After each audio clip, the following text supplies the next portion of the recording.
Oh, we're live. It's live. Zach's already talking shit. Already? He's like, it's 8:32. I'll give it a couple minutes to get some people in here. See who's all joining in. It's 8:32. He says it's 8:32. Actually, he says it's 832. It's very different from 8:32. So maybe we're early, late. I don't know. I mean, if we're gonna talk shit, Zach hasn't had a live in God knows how long. Yeah, just saying. It's okay. Homie's probably drinking.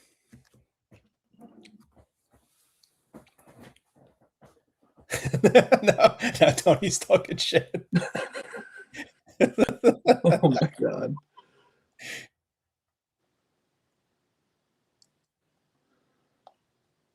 That's hysterical. I'm trying to see, it won't show me on. I'm trying to see how many people are actually in here. Yeah, I was trying to figure that out too. 7 people. So in the chat, if you're on YouTube, you can go to participants, and it shows at least 4 people. It says 7 over here. 7. Who's Zach?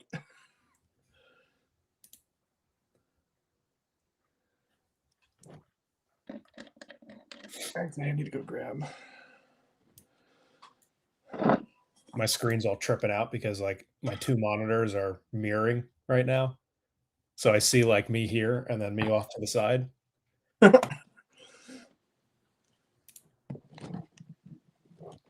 There's some people coming in.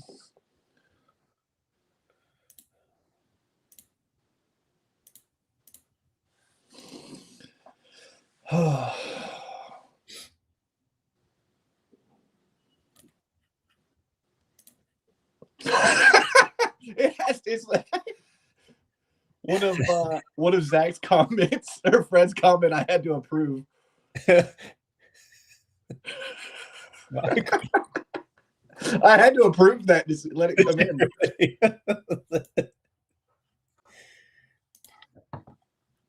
Matt Boylan's here.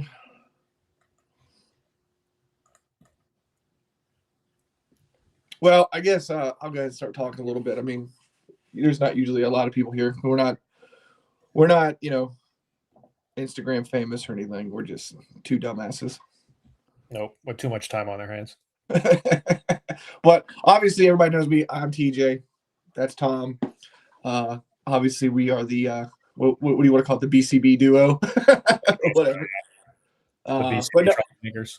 Yeah, but so obviously we doing a live stream here. I said I would do something for Christmas. I didn't do my 25 days of Christmas this year. Just it takes so much time. I just be honest, I didn't have really have it into me this year to do it.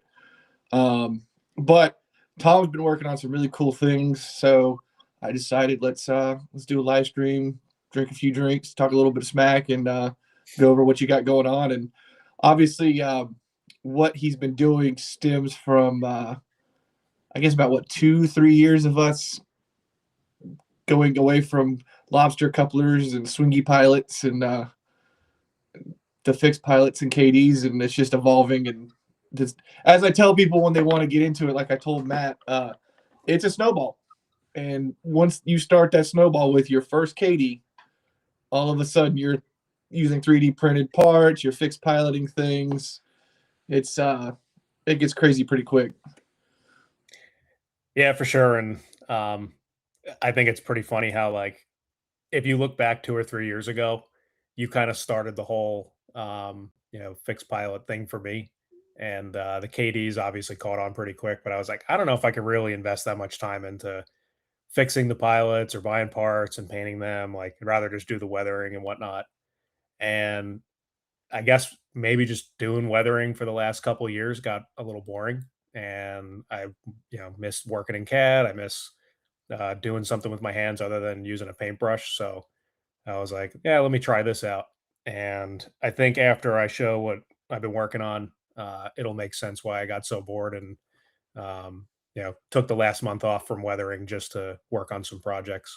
So excited to show them off. And Trey, you got a bunch of parts just before Christmas, and ideally you can show them off live. Otherwise, we can kind of share them on the. Well, actually, here, let me go grab one real quick because that was dumb of me not to have them standing by. So you mean we don't have the box? I'll read the chat while we're waiting. Fred said there will be more of that. Yerp. Jimmy's here. What's up, Jimmy? Good evening, Andrew. And then Matt's statement is pretty damn accurate. You fall into a deep rabbit hole fast. I just took delivery on a bunch of brass detail parts today. So yep. You want to talk about where it is? This isn't so for Christmas. I was asked what I wanted, and it took me forever. So I finally landed on. I needed some parts organizers, some things like that, and just to show you how quickly it gets out of hand. This is not one, but this is one of two of these new ones that I've got just for KDs and 3D printed parts. I mean, this is just 3D printed parts, and it's going to get more full. I filled up my other little parts organizer, so I had to go to one that's 3 times as big. But again, when you get into the modeling and the detail side of things, you got to have something like this. You got to have them. They're fragile enough to where you can't just throw them into a drawer on a toolbox because rattling back and forth, they're going to inevitably break. Even if you went to brass, they're going to get bent. They're going to get screwed up. So if you're going to do it, you got to get into organization. Yeah, the organization's super big, especially with as I come up with designs and making slight tweaks and whatnot, I have to keep myself separated from what is, I guess if you want to call it production versus, what I'm still doing R&D on. And I have something similar to you. I have the Craftsman Bursa stack, and we're up to, if this even loads, probably not, but yeah, I have 3 of these just filled with, samples and KD parts. Oh man, Atlas truck bolsters and plows and KD shims, all sorts of stuff. Well, it's funny you say the bolsters. That's what I was going to say. Is probably where it got started the most for us was probably these, which is the bolsters. If anybody that really was into it remembers about 2-3 years ago, you couldn't get, especially right post-COVID, you could not get Atlas trucks. And Atlas trucks come with the bolster, the little screw for adapting to an MTH car or even some Atlas stuff or Lionel stuff. But you couldn't get the trucks, so we were scrounging, anytime there was deals on random cars that we didn't want, but they had roller bearing trucks, we were buying them, selling the shells. So that's where this came with these. Two round trucks just to take the stupid top plate off. Yeah, I mean, we've done so many things just to get by. And now, luckily, a couple years later, everything's starting to get a little bit more evened out, and you can get stuff. But then also, anybody that saw the stuff on the internet or Instagram and some of the things that Tom posted, I don't know which one of us found them originally, but where we got started on the plows were these. They're 3D printed plows that are a little bit more accurate. Problem is they do take, yep, I was just going to get that. I got the bag of them right here. Probably will never be used again. No, never be used again. The problem with them and where it leads into, Tom, I'll turn on your slide here because I know the first slide is the plows. They're really good. I mean, these are decent plows. I'm not saying they're bad. I'm not saying they're wrong. The main issue was, you have to glue them to the pilot. So you had to be committed to, okay, I'm going to leave this engine 3-rail because I've glued the $7 plow onto a 3-rail pilot. Or you had to be lucky and use the air brake hoses and the MU cables to wedge it on. Well, unfortunately, I've done that in the past, and they actually have come off while you're running them, and they're fragile enough. They snap and break, and then you've wasted the $7 on the plow. So I'm going to go ahead and turn on Tom's slideshow here, talking about it because it leads right into the plows and what he designed and made an easy fix for this, whether it be you want to do 3-rail with the swinging pilots, with O-gauge couplers, or with KDs, or if you're going to have 2-rail or you're running 3-rail scale with fixed pilots and KDs, these plows work perfect for that. So I'll turn this over to you, Tom. Cool. All right. So you kind of alluded to it before, but one of the things that we were really trying to work on was having, what's the biggest thing on the front of the engine, with the exception of the cab, and that's the snowplow, right? I don't have any. Here's the stock MTH one. There you go. So like, pretty basic. For those of you that have put those on your engines before, they kind of stick out a little bit wider than the cab. The proportions aren't really maybe accurate for every single engine. And if you've got it doesn't matter if you have a Jeep 30 or an SW 1500 switcher or an SD90 Mac, they're the same plow. Yep, every single plow is the same. That's correct. And again, it's kind of covered on this slide, but one of the other things is I think the plow and the positioning for where the brake hoses are inevitably drilled on the pilots, whether it's 2-rail or 3-rail, weren't really taken into account. So for those of you who have always tried to snake the brake hoses through the plow, the factory MTH or Atlas Premier plow, they usually point out at a 90-degree angle and they look or like they're shit. doing like this. Yeah, or they're spider webbing together and whatnot. So it doesn't look very good. So so that was one of the things that in addition to trying to have something a little bit more accurate, but also try to solve that issue of like, hey, when you put the plow on, the hoses do poke through sometimes, and this slide kind of shows that sometimes the hoses will be behind the plow, or sometimes they'll be in front of them. Well, if you want to run them with them in front of the plow, they shouldn't stick out at a 90-degree angle. So obviously the looks and maybe keeping it a little bit more strategic to the engine itself, rather than, like you were saying, an SD90 Mac or a SW 1500 or RS1, whatever it is, RS3. They're all going to have the same plow if you buy it from MTH or Atlas. And now you have an option that you can change that out and try to do something a little bit more. So trying my best here. There's a big difference between the two. Yeah, top is obviously your standard Premier plow that they've been using since 1991, and then the bottom is obviously what Tom designed. And again, going back to, the stuff that we could get from CMR was still pretty universal in a sense. It kind of solved a problem, but didn't satisfy the need, if that makes sense. And I guess it more or less scratched the itch, but it didn't cure it. Do you have an engine right behind you that has the plow glued on to kind of show the difference? No, but I could pop one on, I think. Because I think I took all of mine off. So here. You took them all off. Yeah. Nice. So, you can see it makes a huge difference on the model as far as realism and stuff. And anybody that follows me sees I use them quite a bit. Actually, here, the Conrail's got a different version. My Conrail Heritage unit has a different style. Let me get the light back on here. You can see, now this is one I actually had to take it and file it and reshape it and stuff to make a more accurate plow to what the Conrail should have. Of course, I glued it on, and somebody had to get all Mr. Engineering over here and make plows that are more accurate. So now I got to break this off.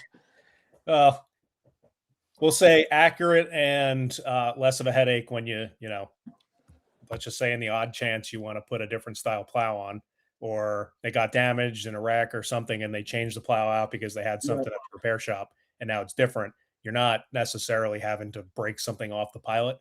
It's the same mechanical interface with 2 screws that bolts up to the pilot like the factory MTH plow.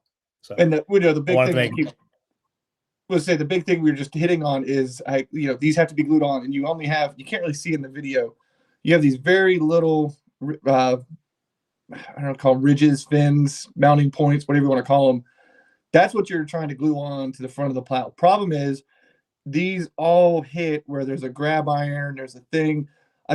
When me and you did the weed cutter plows in the Jeep 38s, that was a nightmare because you're having to notch these or pull the hand grab irons off the bottom of the plow. It's a nightmare. But what Tom did, obviously, everybody knows how these mount to the engines. You have the 2 stanchions that come off. They're screwed and countersunk for the beveled screws to go into the bottom of the 3-rail pilot and the 2-rail pilot the same. So as you can see in the his design photos there, and then the plows here, his 3D printed plows have the exact same mount. So you're not having to go on and Dremel stuff or cut stuff or glue stuff, you don't have to damage the model in any way, shape, or form. If you're not into weathering, if you're not into that, and you're not trying to hide it, because sometimes with the glue, no matter if it says it's a non whitening glue or anything or dry clear, it'll leave a haze, and you're trying to, we'll weather over it, but a lot of people don't do weathering, and I understand that. So this is you can just pop it on, and if you go to sell it, you can keep them, or you could say, hey, look, it's got a better plow on it. So it opens the door for more people there. Right. Yeah. And I mean, to be honest, like a lot of people are a little hesitant to, gluing stuff onto a factory engine or breaking things off, or, I think it was a big hurdle for us to get over the whole resale value type of thing. At the end of the day, when you die, you can't take your trains with you. So might as well have fun with them. Might as well enjoy it. And, if it's something that is, ruining the resale value, if you own one, then your value should be going up in theory, because it's, better condition than whatever we're doing. So, but Yeah, for those guys that if it's one of 50, well, now you got one of 49. So I just marginally 1% major is better. No, Jimmy, I'm not selling these at York. Yeah, there's going to be a BCB booth, but it's not what you think. Yes. But yeah, so, that was the two main points, which was try to avoid the gluing on the pilots, make it as user-friendly as possible, and make them a little bit more accurate to the engine, and give people the variety that they would be looking for. So you can kind of see here that I have a style A and a style B. The style A is a little bit of a lower profile, wider opening, where the coupler sits. And then the style B is a little bit taller and a little bit more close around the coupler pocket. So, directly under them, you could see the inspiration for those two. And ideally, you could see, if you're an NS fan, the style A is modeled after an ET44. So in theory, those plows would be spot on for those engines when they will come out from Atlas. But for any of your -9s, your AC 4400s, your some of the ES 44s, again, you have to kind of look at the reference pictures, which drives a lot of this creativity when I'm trying to figure out what I want to make. It could be cross compatible with a lot of different engine types, but again, these are GE intended plows, meaning not supposed to be on an EMD. Not saying that they can't be on an EMD in the wild case, but typically they're found on GE units. So, rather than calling it a specific type of plow, tall, short, whatever, they're just style A, style B. And, ideally, we're going to have future developments where we may do some adaptations, or the biggest change other than the height is also the shape at the bottom of the plow, which you can see very clearly between the two.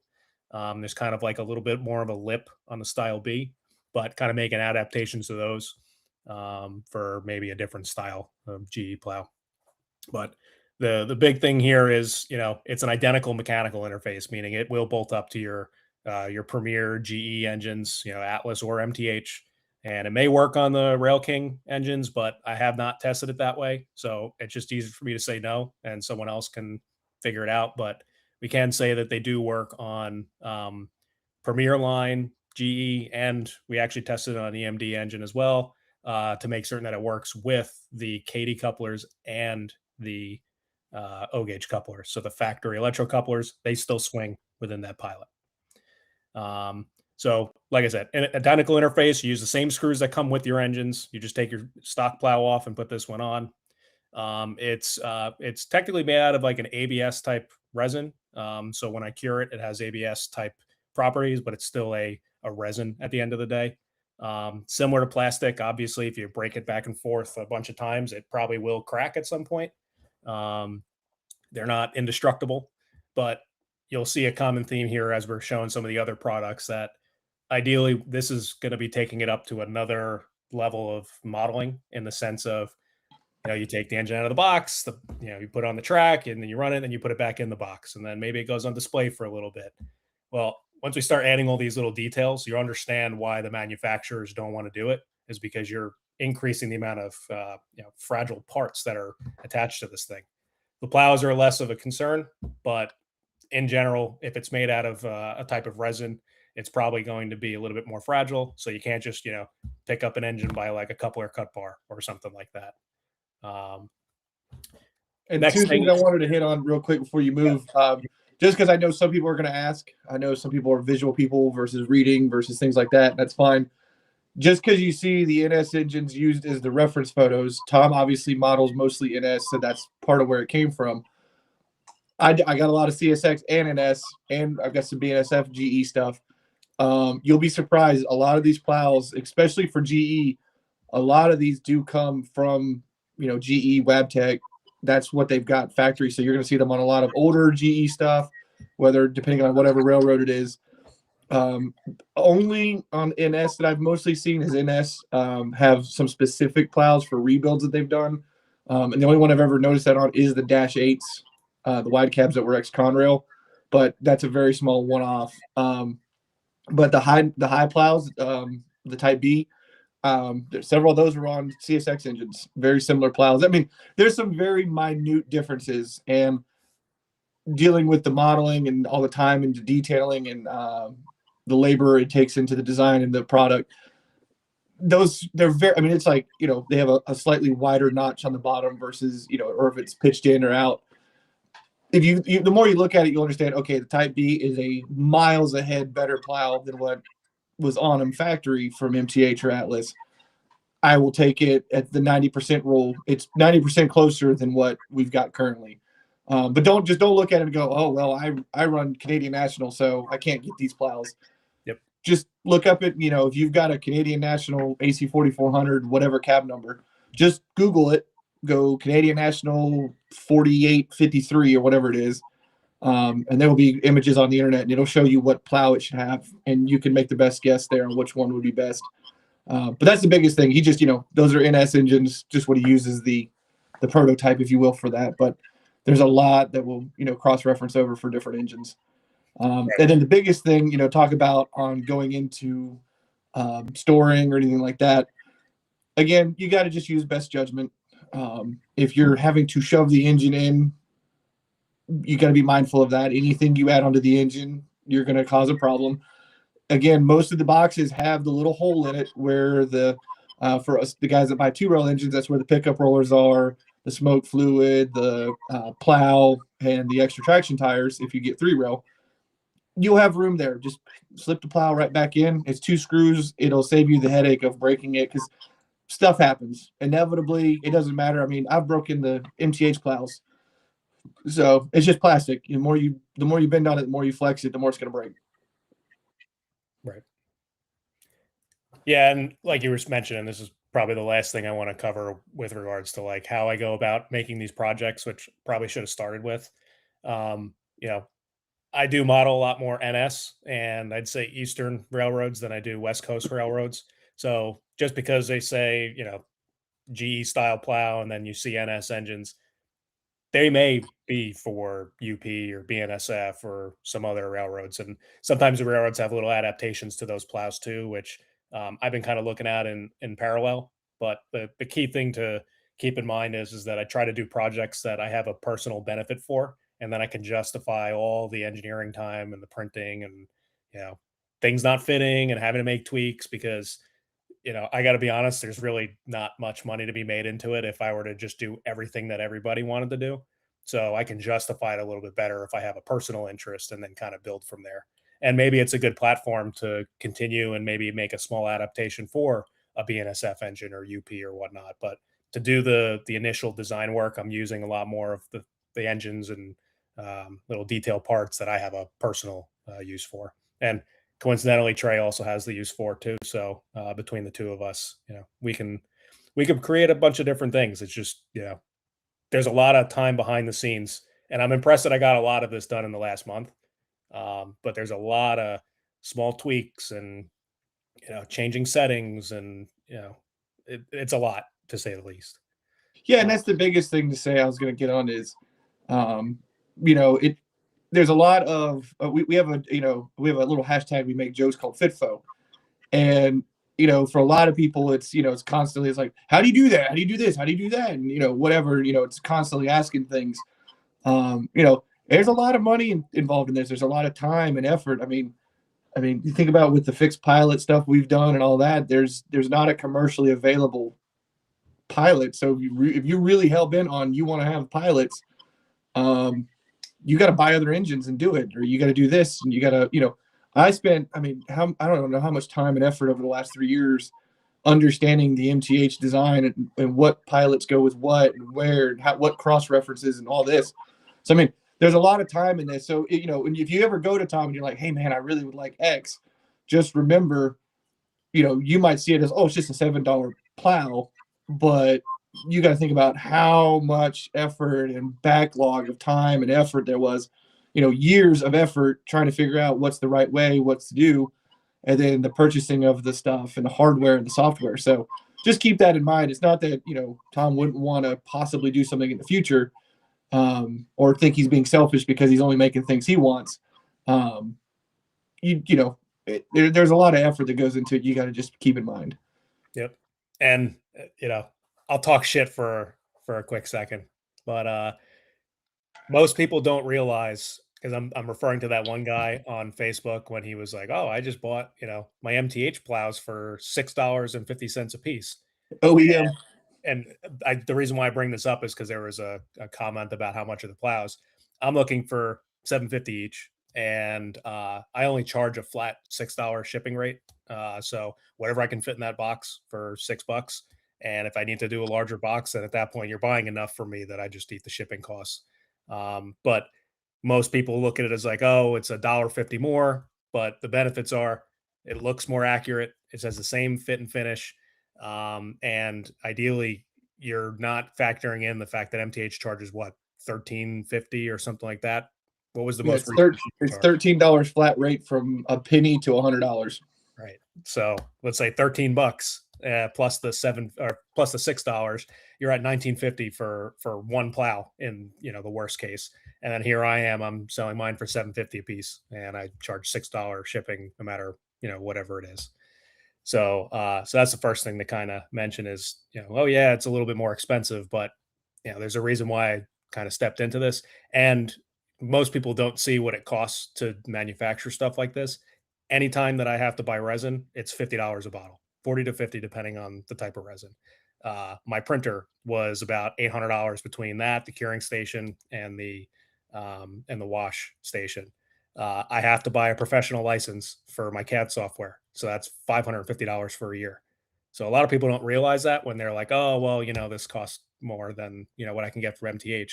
But, unfortunately, I have to front a lot more of this money to make this happen. So it's not going to be for everybody. And I'm not really in the business to retire off of this. It's just more or less like I work on the project. I have a personal interest in it. And then the work's already done. And if people want to buy it, then I make it available for people.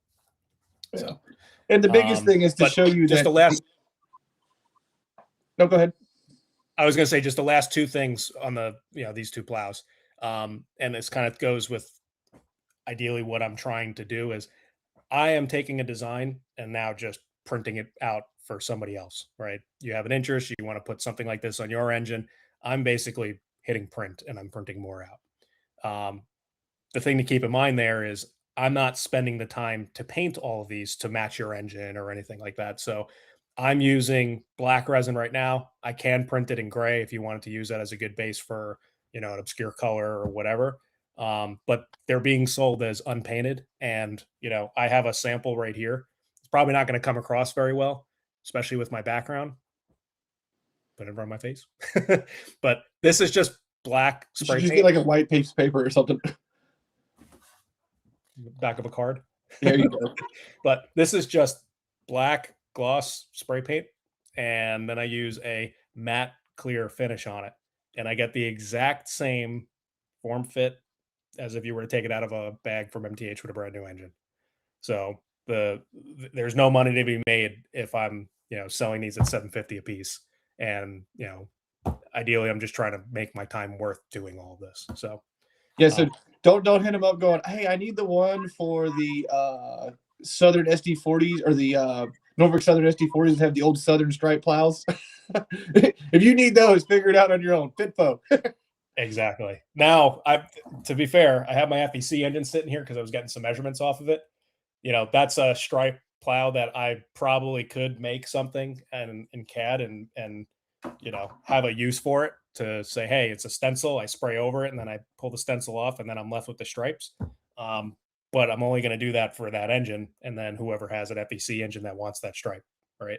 Or I can sell the stencil if you need to use it with that specific one. But again, I'm not really in the interest of like painting everything that I sell. It's just like, hey, if I have to paint it for myself, then the expectation is that you're going into it as a modeler and you're going to paint it for yourself, depending on what color you need. So, and other people so that's might why have I'm saying more. color black and ready for paint, because you'll see in the next picture what the unpainted black looks like. It's a good base for if you're going to paint something like a gloss black to match your black pilots or black side frames or something like that. But I can do it in gray. It's just I'd have to print a certain amount to make it worth my time. And then, like I said, they're compatible with both 3-rail and 2-rail couplers. So the pictures that you'll see on the next 2 slides are showing those KD couplers, but keep in mind that they will work with the electric couplers. You can do it. I'm just like I'm looking at the screen going. Argh! Yep. Well, yeah, I mean, you've got plenty of room. Now, just I guess a warning here. If you're running on like 031 track and you're using S curves, part of where you're allowed to do or you get the freedom to do those S curves is the coupler does some of the articulation. So if you are running on that type of radius, which if you're trying to model, I highly doubt you're running on 031 track. I wouldn't advise using them just simply because I would think if you got any sort of S curve, any sort of transition into a tight switch, that would be enough pressure against it. You would snap it because you're going to be pushing down on it from the mount point, and you would it would be a lot of pressure there on it. It would probably snap. So again, I doubt if you're running on 031, you're going to be wanting to put these plows on your engines anyway. But it's just better to make that be known than anything. Yeah, actually, I'll add one clarification to that. So, like I mentioned, these are intended for Premier engines. They're intended to maintain the same minimum curve as the Premier engine you're putting it on, which are mostly, I think, 048, 042. I think the Premier is 042. 042. Okay, so they are intended to be maintaining the same 042 recommended curve. So if you run them with your O-gauge couplers, they should give you no issues, and that has been tested. Now, the next thing to keep in mind is, again, KDs, you're not going to be able to run 042 on. It's Well, just yeah. impossible. But anyway, we've spent a ton of time on this one slide, and the next 2 slides are really what people probably want to see is, well, you have a nice, pretty picture of the plow. You have a nice, pretty picture of the engine. What does it look like on the model version of the engine? So I'll go over to the first one, which is going to be our Style A plow. And the thing to keep in mind here is, number one, it's an unpainted finish. So this is what the resin looks like after I print it out, cure it, peel it off of the supports. That's what it looks like. So for most, that may actually be good enough. But I would like to match that a little bit better. So I will shoot it with that black spray paint. Or you could use, airbrush paint or something like that. I found it's more efficient to just use the black spray paint, but that is how the plows will arrive. And pretty much all of the parts that you see for the rest of this, they're all going to have that type of finish. And the expectation is that you would go ahead and paint these because, again, these are intended for modelers. You're modeling, you have to paint, you have to maybe do some modifications, but these won't have any modifications. Just be prepared that it will require the extra step. Second thing to point out is, so this is an ES44. So Atlas owns this tooling now, but again, it'll work on the MTH AC 4400s, the Dash 9s, the Dash 8s, all of those, these plows will work on. And it's just the expectation is either you pick your favorite or you look at the reference pictures of the engine that you have. And if you notice on the plow, the brake hoses stick down and they do not do the 90-degree BS that we were talking about earlier. So these actually have, because I already installed it onto the Pilot, those have the relocation brackets that I've designed, and I'm making some small tweaks to it. But ideally, again, where the opening is on the plow and even on the MTH plows, they sit a little too low. So when you try to snake the hose up and through, they kind of point out at a 90-degree angle. So this relocation bracket basically moves it up into the right or up and to the left just a tiny bit. And that'll allow those hoses to kind of sit up a little bit farther and not be maxed out trying to fit through where the plow is. And in addition, you can kind of see in the picture, the space between the plow and the pilot is actually a little bit closer. So that helps as well. But yeah, so this is the Style A plow. Remember, that's going to be our smaller height, but a wider coupler opening. And then if we go to the next one, we'll go into our Style B. And that has a taller plow profile. And then it's a little bit closer to the coupler pocket. This also has the brake hose relocation brackets installed, which again, I'm still making tweaks. So inevitably I will have them available, but you don't even need to have my plows to make those work. You can use them on your MTH plows if needed. But since I've already installed them onto those pilots, they're shown in this image. And this is something that I've already painted. So you can get a reference of, the difference between the Style B and the Style A, painted versus unpainted. And again, that's just no secrets, black Rust-Oleum paint with a matte clear finish on top of it. So it matches the pilots pretty good. It matches the side frames pretty good. We inevitably weather everything that we own. So for me, that's good enough because it's going to get covered in brown anyways when we start weathering the engines. Again, that's just if you just gotta fit foam. Exactly. What does fit foam mean? Figure it the fuck out. Exactly. So if you see us talking shit saying FitFo, it's because somebody wants the answer and just doesn't want to figure it out themselves. And I got to give props to some of the guys that we talk to where they reach out and they're trying to understand why we're doing it, and then maybe things that they have tried, or hey, I'm looking to do something similar. Like, how did you go about doing it? Here's how I'm currently doing it, and open up the dialogue that way, not just how do I do this? And it's okay, well, where did you buy your cadence from?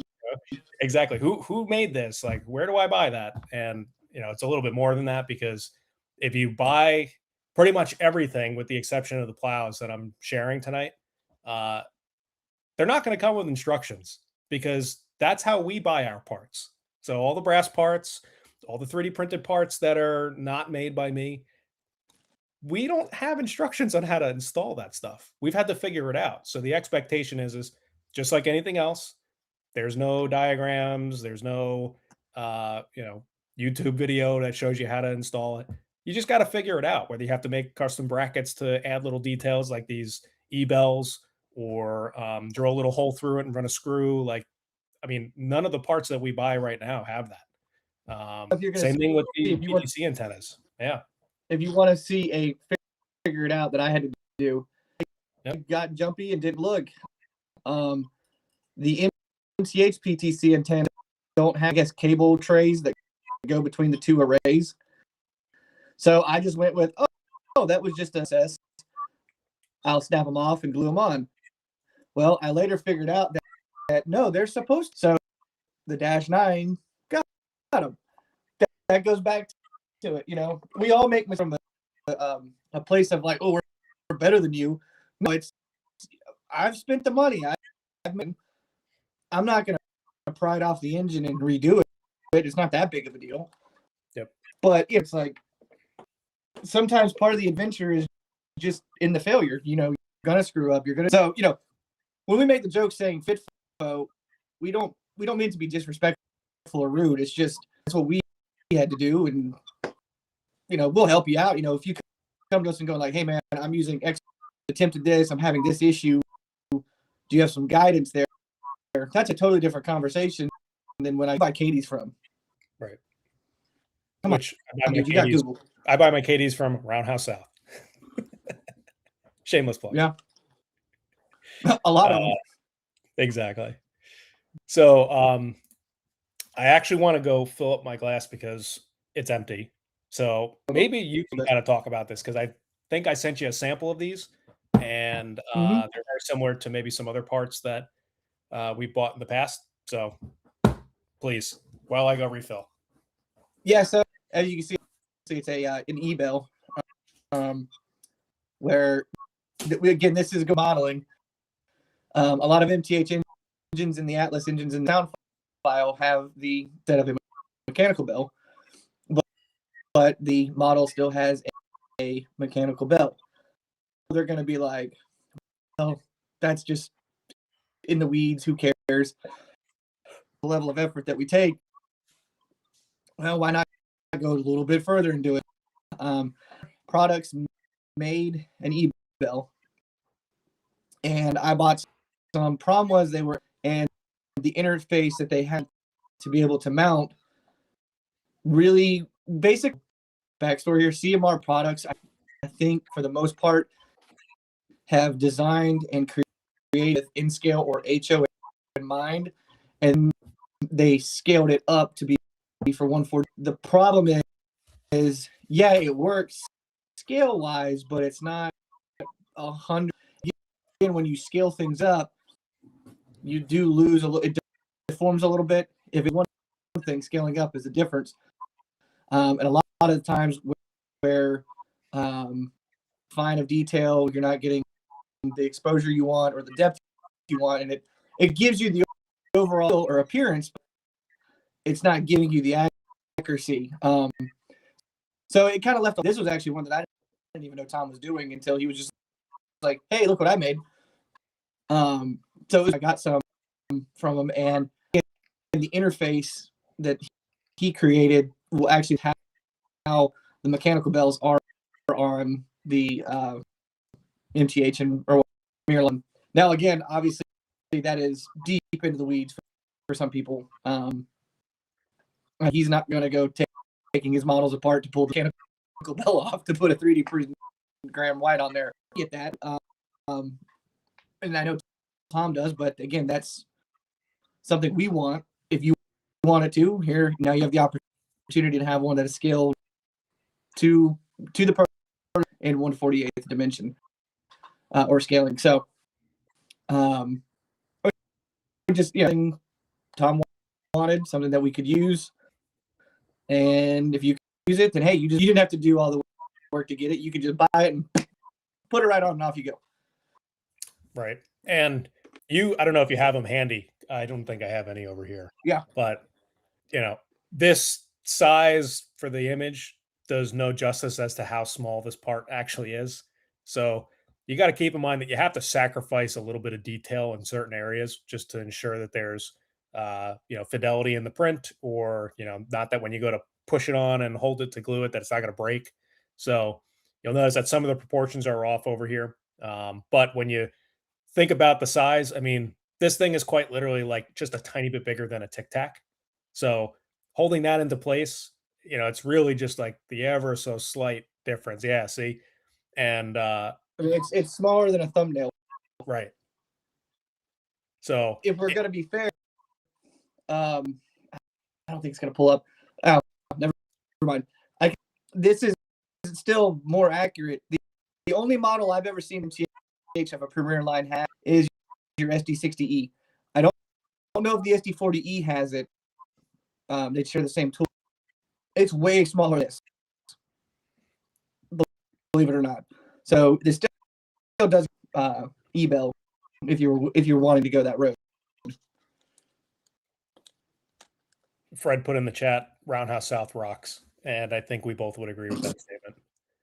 And then I also saw that Chris put a little note in there, and he knows my pain. It's pleasure and pain, but he said these little projects are a ton of work. They are. Mm-hmm. It gets frustrating, and you'll see towards the end of the thing I've been working on, and Trey, you have a sample of it, how frustrating it really is to do this and have to make little tweaks. And pretty much anytime I have to go and make a print for some of these parts, I'm in 4 hours every single time that I have to, put it up on supports, send it to the printer, let the printer do its job. Then I have to take it out of the printer, clean it, cure it, and then clean up my printer. Like anytime I have to make a little tweak, it takes me 4 hours.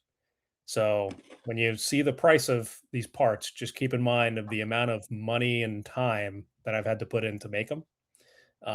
In this case, like these little parts and whatnot, I can't take full credit. I work with a guy who's much more talented in CAD than I am.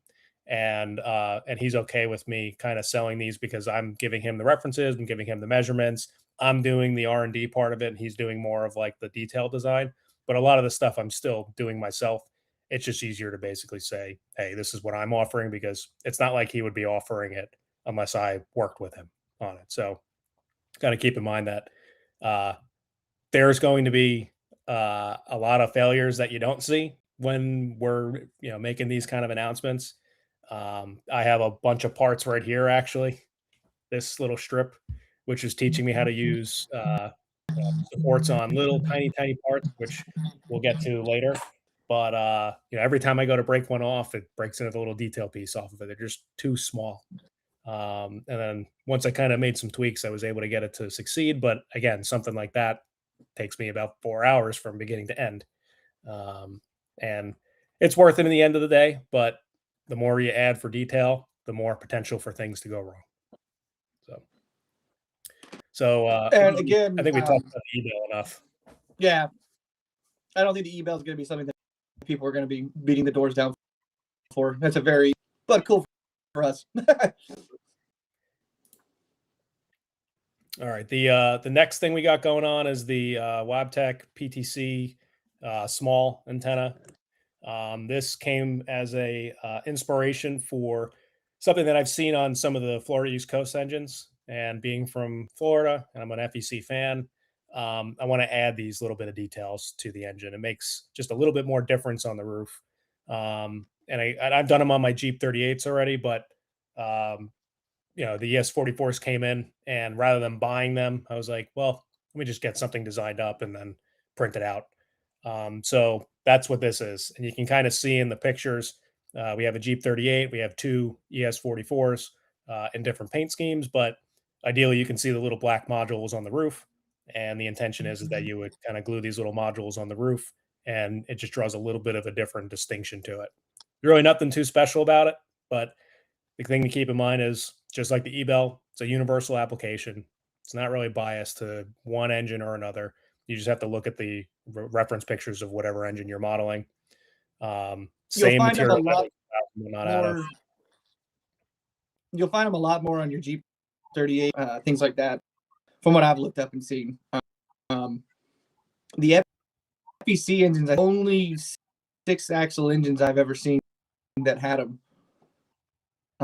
But again, I could be deep into the weeds looking. There might be a one-off BNSF ES44 that has them, but I have seen them on BNSF Jeeps, and well, they're probably a Jeep of an Eco something or another, but whatever.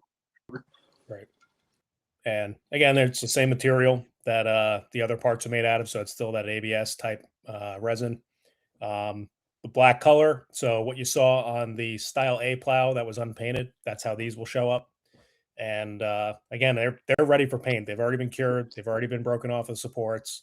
It's just a matter of take a little bit of tape or the blue sticky. I don't know what it's called. It's kind of like a clay, and you stick it on something. You spray it black, let it cure, and then inevitably glue it to your engine. So Trey, I actually sent you a sample of them with the supports on, so that way you can actually see the difference of I have to add all these little things just for it to print correctly, but also give you an idea of how easy it is to break them off. Those I just push off with my thumb, so you don't need to sit there with a sprue cutter or something like that. Those are small enough that I could just work with my thumb, and they come right off. And to say oh, he's being lazy. Yep. You have to take them off the supports and break them free and clean them and sand them down. How about the plows? The plows that we've broken how many times? So it's part of it. Now, just trying to get it off the thing. Yep. So again, like the e-bells, they're universal application. If you like them, then they look cool. You can put them on your engine. But if you have to look up pictures and try to model it after that, that's really the intention of these. Again, the overall thing here is it's all about taking a bit more modeling.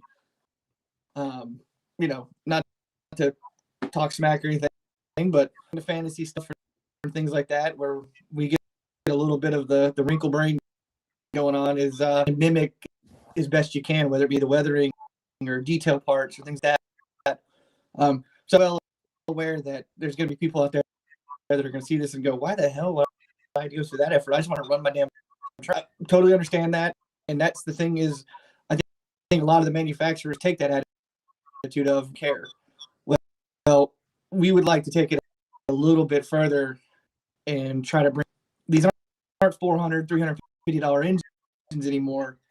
They're $650 engines, but they look just like they did when they were 400. So where, so it's kind of that, let's push the envelope and bring some innovation back into it. And I know that's where Tom's kind of, you spend a lot of money. I need it to look better.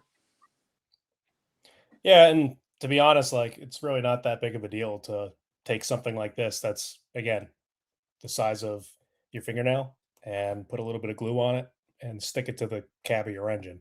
As long as you're clean enough with it, you don't have any glue leaking out, you don't have that white haze, you don't have any of that. It just glues right to the top of your engine. And I would hope that if you're putting it on, you're not sitting there saying, you know what, I really want to take that off, because you're making a permanent change to it. And to my point earlier, you can't take this stuff when you die. So, if it upsets you, then there's one less or two less of them out there, and yours should be worth more. And what's weird though, and it's a benefit for you and for me to do this stuff. 2 years ago, you showed up with a weathered engine with fixed pilot. It was like, and yo, how'd you do that? Where do I buy that? That's really cool. Which is great, because at least now things are being bought and the manufacturer are going to see it, so it's better for us in that sense. But it's funny how it's a couple of years. Yeah, and again, I'm not trying to be arrogant when I say this, but a lot of people don't understand what goes into the engineering and the R&D part of this. So, I'm just a guy that sits in his office at home and designs this stuff up, and then I go into my garage and I print it. So you can look at it two ways. You could say, yeah, he's spending a lot of time doing this stuff and it's not worth it for mass production. Or you can look at it and say, there's no excuse for the manufacturers at this point, because if a guy can do it in his garage, there's no reason why the factories overseas can't be engineering this at a fraction of the cost that it takes me to do it. So, yeah, look at it either way. Or, manufacturers say that's great, we don't want to do it because it's just more delicacy, and there's not really going to be anybody that would notice that little bit of detail on these models, so we're not going to do it. And if you care enough, then you just buy the stuff from me. I already have it done. Yeah. So I think the next, because we're on slide 5 of 9, I think the next 3 are not completed projects. They're things that are coming soon.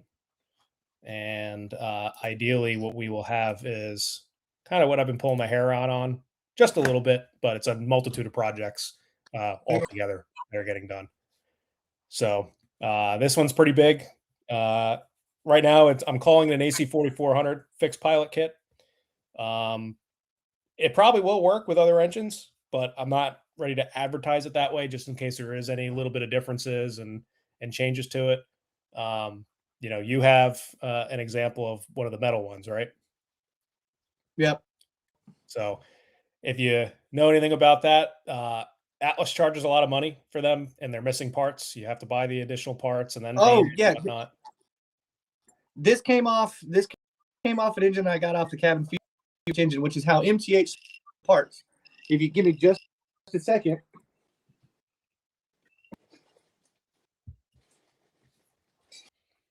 Here is a $25 for one pilot. If you notice, God, no cut bars, hoses, none of the additional details or anything are on there. Yep. Then they sell all of those separately. So you start to add this up, you're getting this from another 10 or 15, because some of their prices are pretty astronomical when it comes to rubber, plastic MU hoses. It is kind of jaw dropping, one considering you need 4 for an engine. So that's just something to keep in mind for the. Yeah, and I don't want to really correlate this to going to like the auto parts counter, but that's the best way that I can kind of say it. When you buy parts from Atlas's website or MTH's website, unless they have a parts diagram, there's a lot of guessing if you're going to pick the right part. And even if the part is pictured that way, you may not receive the part that's in the picture, which is just frustrating because you're trying to explain it to somebody that's maybe not a parts expert. So it's kind of like that meme where it's like, I know more than you. You go up to the auto parts counter, AutoZone, and I need brake pads for this. And then they, bring out a caliper and you're like, no, I know more than you. I want brake pads. Or, I need wiper blades. And they say, is it a V6 or a V8? The point I'm trying to get at is you have to take the gamble that those are the correct parts. You're already paying a lot of money. And to be honest, again, I'm going to bring up the shipping. The shipping is not cheap, whether you go to MTH's parts website or Atlas's parts website. So my You goal get the here right is to really parts. take the thinking part of it out. Right. And if you order the wrong part, order based off the image, and they don't get a good description because the modern program is for publicly on their website. I ordered the Hands 44. They're supposed to have the longer drop downs at the rear end for the grab irons for the rear. I rail ones. Emailed Bill over there at Atlas in the parts department. Anybody that's dealt with parts would know emailing Bill. They're like, yeah, well, whatever, fine. I'll just return them. You have to pay the return shipping. Not only did you pretty penny for the shipping in the first place, you're going to spend more on shipping for the items. So it's just like just throw them in the parts drawer and have them for the future or whatever. I do keep that in mind. Yeah, and also, I'm not trying to create a one-to-one replacement of these things. If I'm going to go through the effort of doing the design work here, I want to be able to do it and say that I've improved something in the process. Something that's either been frustrating, maybe is inaccurate, and then I have made it a little bit more accurate, or given something that's a little bit better detail than what you would have gotten from a factory two-rail engine from MTH or Atlas. So what you see here, again, it's an AC 4400 fixed pilot kit. Right now, what it's going to come with, ignoring the plow that's on there, because again, that would be available separately. But it would be the pilot, it would be a coupler cut bar that is right now something you would glue to the pilot, and there's little holes that will allow it to be inserted. And then an MU cable, which is not available on MTH engines typically. Realistically, Lionel has a lot more of that detail. And that's just something that's always been lacking when it comes to doing anything with an MTH engine.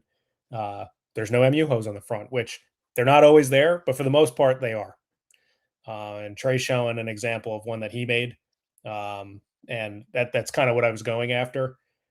His way is a little bit more tedious, I would say, because you have to actually cut the hose and bend it a certain way and then insert it into the MU connectors themselves. There's a lot more labor into it. So my goal here was to say, well, why can't I just remove a lot of that labor and just print it out as a part, and maybe even give it a little bit more of a realistic contour to what you'd see on the front of the engine. Going to mention that one of my biggest gripes ever with Lionel's. As I'll give it, they made a much better MU hose or cable for the 44s, but the W looking tongue thing serpent that came out the front. I have mine out of brass. It is almost impossible not to make it a uniform shape. It doesn't bend well at that small of an angle or that small of a radius at that large of a gauge. So I do respect that, but that's where this comes in. Like, and goes 3 years ago almost. When I sent you down the PS40, and we thought we were, cutting edge technology. When I made that rubber, the wiring. God, I can't think of what it is. You know what I'm talking about? Mm-hmm. Cable out of the conduit, and then I had the shrink wrap cables. We thought we were cloud nine. We're pimping out. It was funny to see, go into like a Tony Stark thing. You got Mark 1, Mark 2, 3, 4, 5, and you have taken this over 3 years. And now, we went from doing brass bending to now 3D printed parts, and it's amazing just how much it's changed. But I mean, I think it's worth it in some cases because you're making something unique and something that's just better looking as. Yeah, well, I mean, I'm trying to say this as nicely as I can, but I think that the hobby in general in the last 4 or 5 years, especially after COVID, has kind of stagnated in the sense of, we have tooling that already exists, we have engines that have already exist or been run, countless times, and we're not making any real groundbreaking, developments to improve the product, mostly because the competition's not doing it. So, uh, what made MTH great back in the 90s and into the 2000s was they gave companies like Lionel and K-Line a good run for their money, and inevitably that's what really got us to where we are with command systems and the detail and the different offerings and different engine models and stuff. So that kind of stagnated right around the COVID timeframe, and looking at how the prices only go up and the detail stays the same, or in a lot of cases, the quality goes down by quite a bit. It's frustrating, especially with how much that we're spending. So again, this is not like a bragging right type of statement, but like it just goes to show that a guy that works on a MacBook Air with a 3D printer in his garage is able to do this.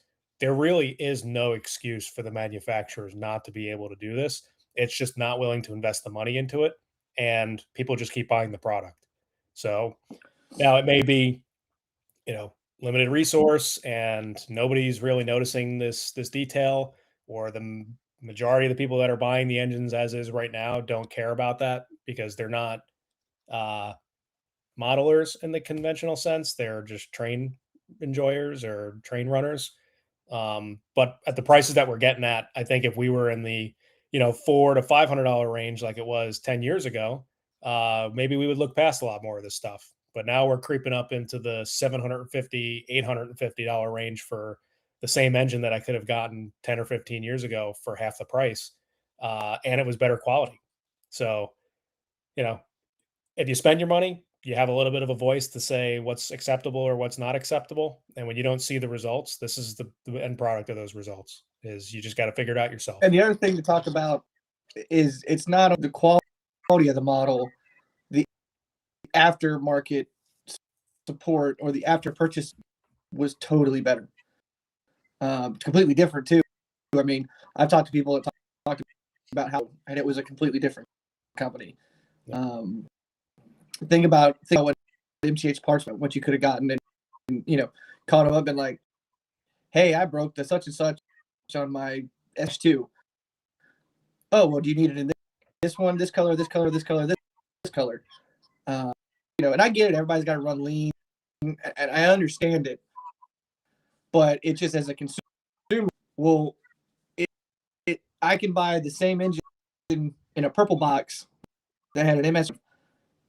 What has fundamentally changed except for the exterior cardboard is now blue? There's no major difference. I mean, think about what it would have been like to be in the hobby, so we didn't really pay attention. But you quickly went from Proto 1 to Proto 2 5-volt to Proto 2 within about 15 years. You jumped 3 command systems. We've been running since 10. It's 15 years in this. Proto 3 has been around the same amount of time. QSI to Proto 1 to Proto 3.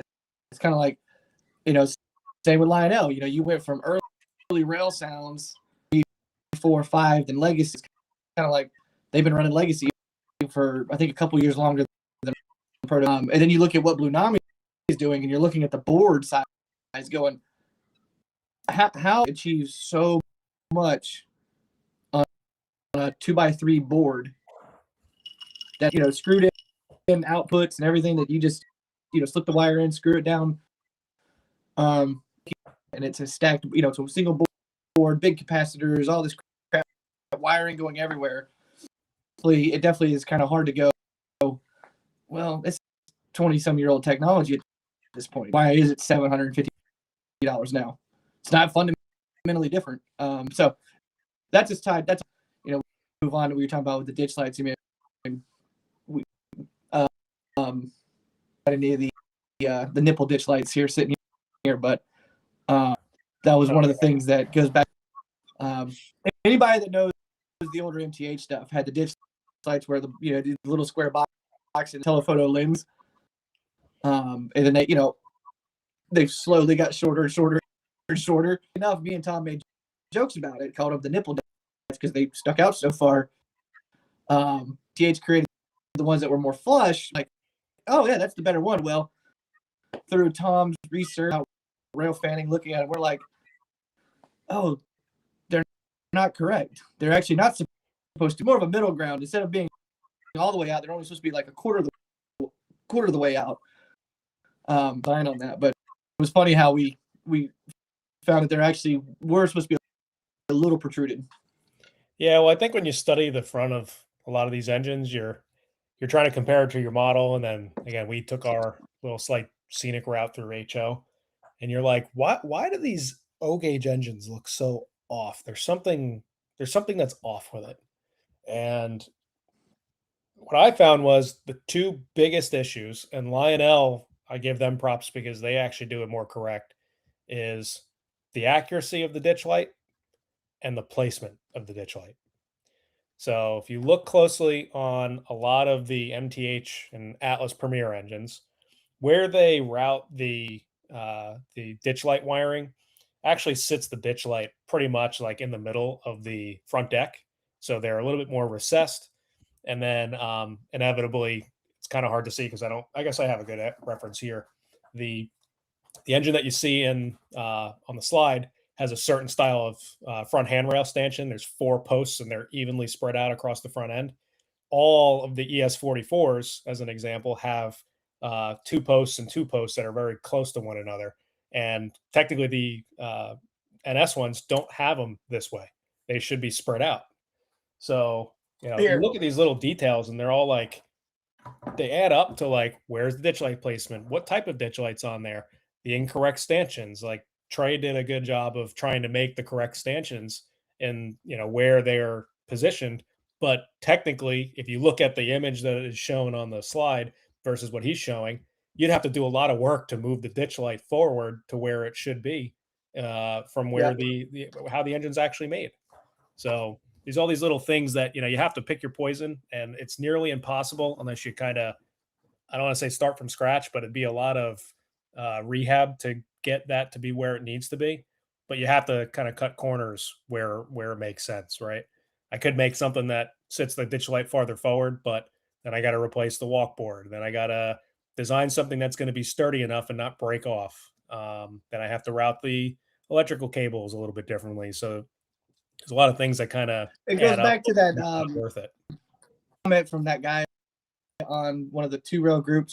He commented on an Atlas group about the ET and was complaining that the engine looked pretty decent in his opinion from just throw it away and start over. I don't know why 3-railers are so okay with this.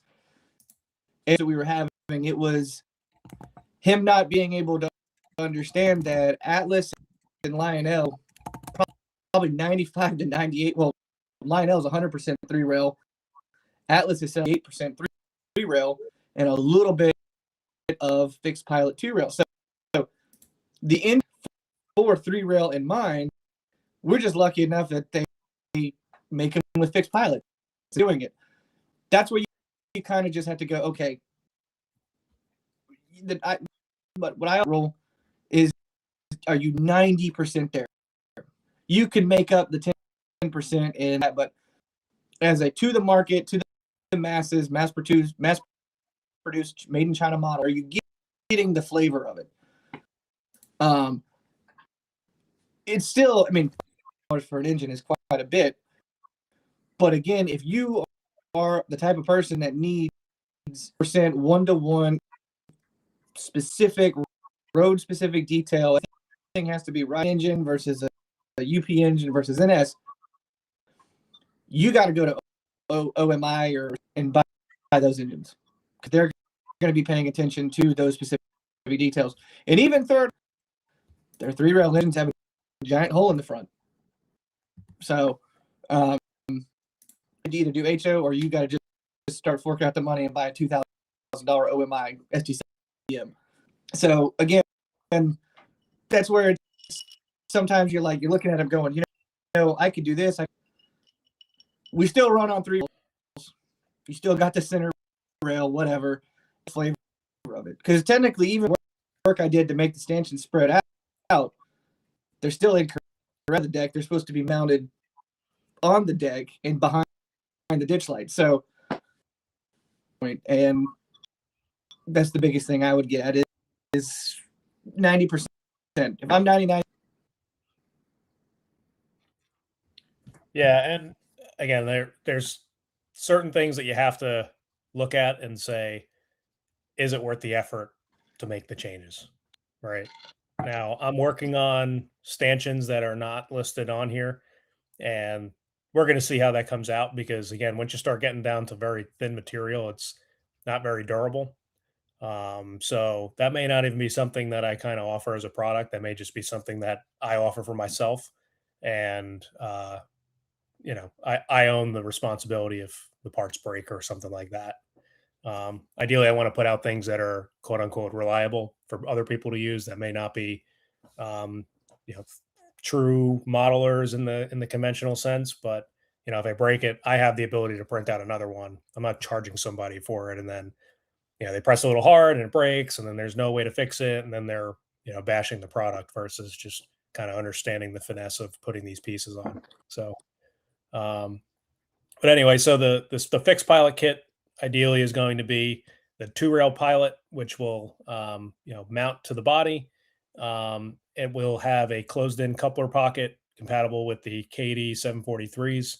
So typical engine close mount couplers.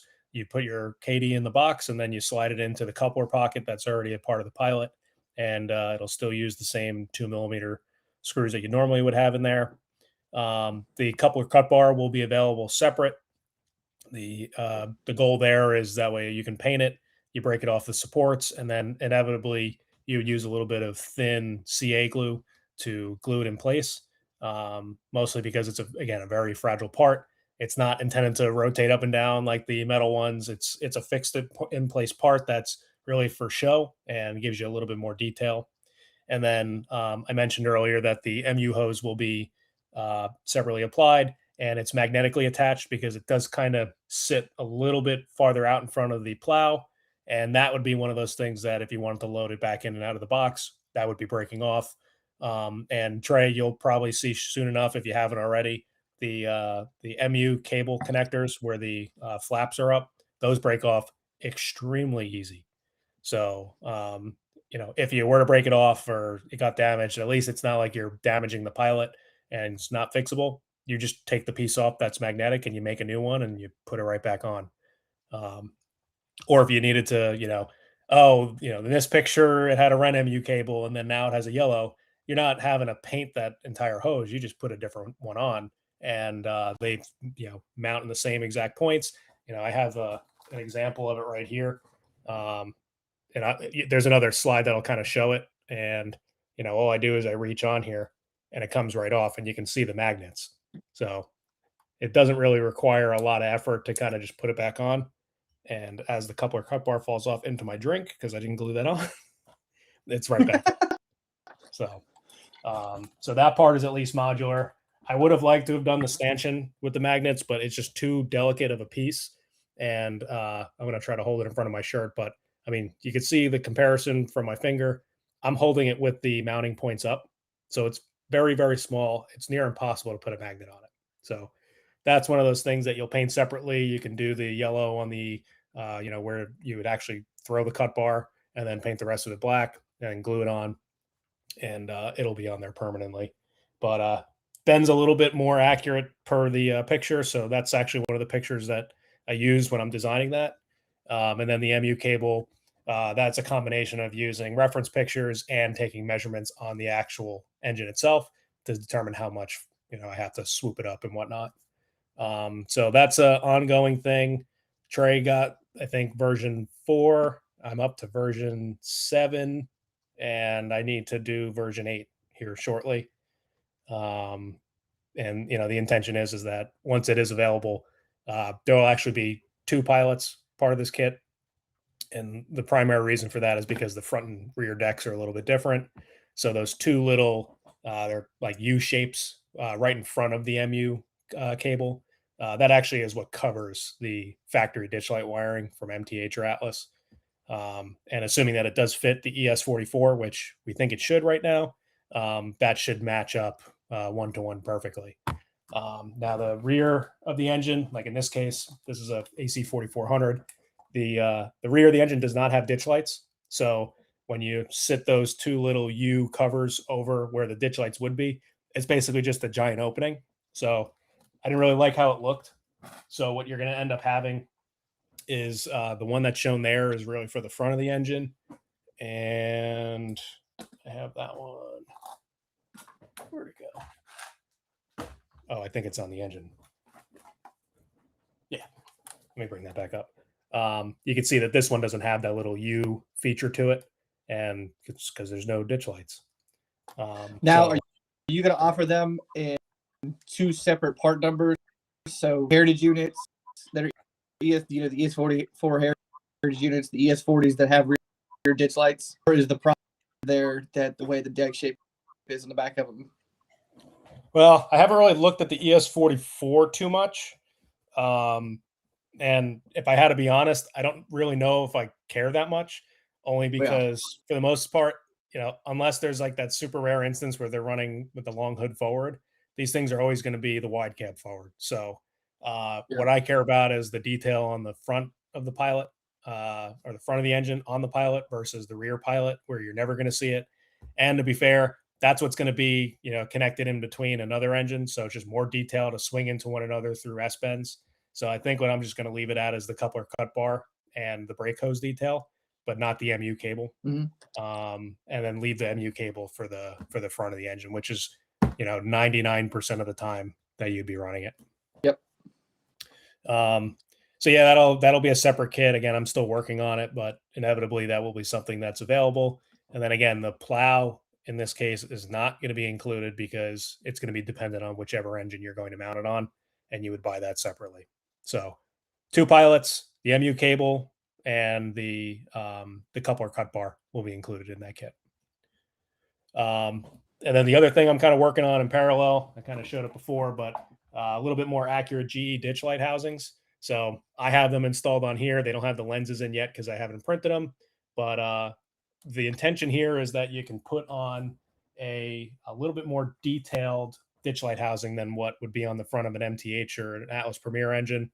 You've referred to them as the nipple ditch lights, which is typically how we do call it. And really what it is they just stick out a little bit farther. This is like a happy medium based off of the production, what the engine actually has versus what MTH modeled from back in the day, and then inevitably changed later on. So that would be like the quote unquote nipple ditch lights. They just stick out farther. And then, I have the one with the smaller style ditch light where if I turn it to the side and it stops acting up, you can see that there's no, extruded feature from that, which on some engines is accurate, but the GEs, they don't appear to be.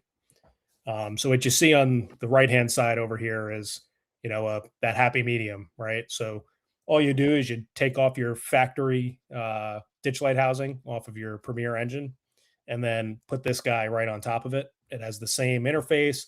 The overall dimensions are the same with the exception of the ditch light housing itself, where the light is supposed to be. And you can see that there's a little bit extra detail. There's some provisions for like where screws would be or the hinge. So that way you can actually change the bulb. And that's all detail that's not included on the Premier line ditch light housings. So similar to the other parts, these will be available in ABS type material. So you paint it. Right now they're only offered in black. So, you shoot your paint on it. And then depending on the engine, you'll see that sometimes the housing is a silver color and then the light housing is a silver color. And then the main part of the housing or the back part is whatever the body color is. In my case, since I'm using this for a C6M, that is actually all black. So I'll just paint the whole housing a gloss black, and then I'll put the lens housing in and then glue it to the engine. But again, identical interface to the MTH style housings. It's just a twist off, and you put this one right in place.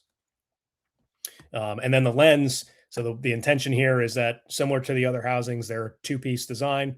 You get one shot, you put the lens in, and that is it.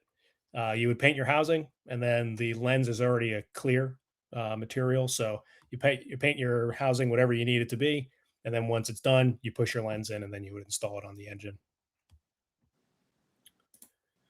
And then this is just better pictures of what I was trying to show over here. We have our new ditch light housings that are kind of shown up front. Again, the pictures really won't do much of a justice to kind of show the level of detail. That's why I included the CAD picture on the previous slide, but it kind of breaks up a little bit from the standard MTH factory ditch light. This is actually version 6 or 7 shown in the picture. I don't remember. But the intention here is to kind of show you that the body lines match up pretty damn good.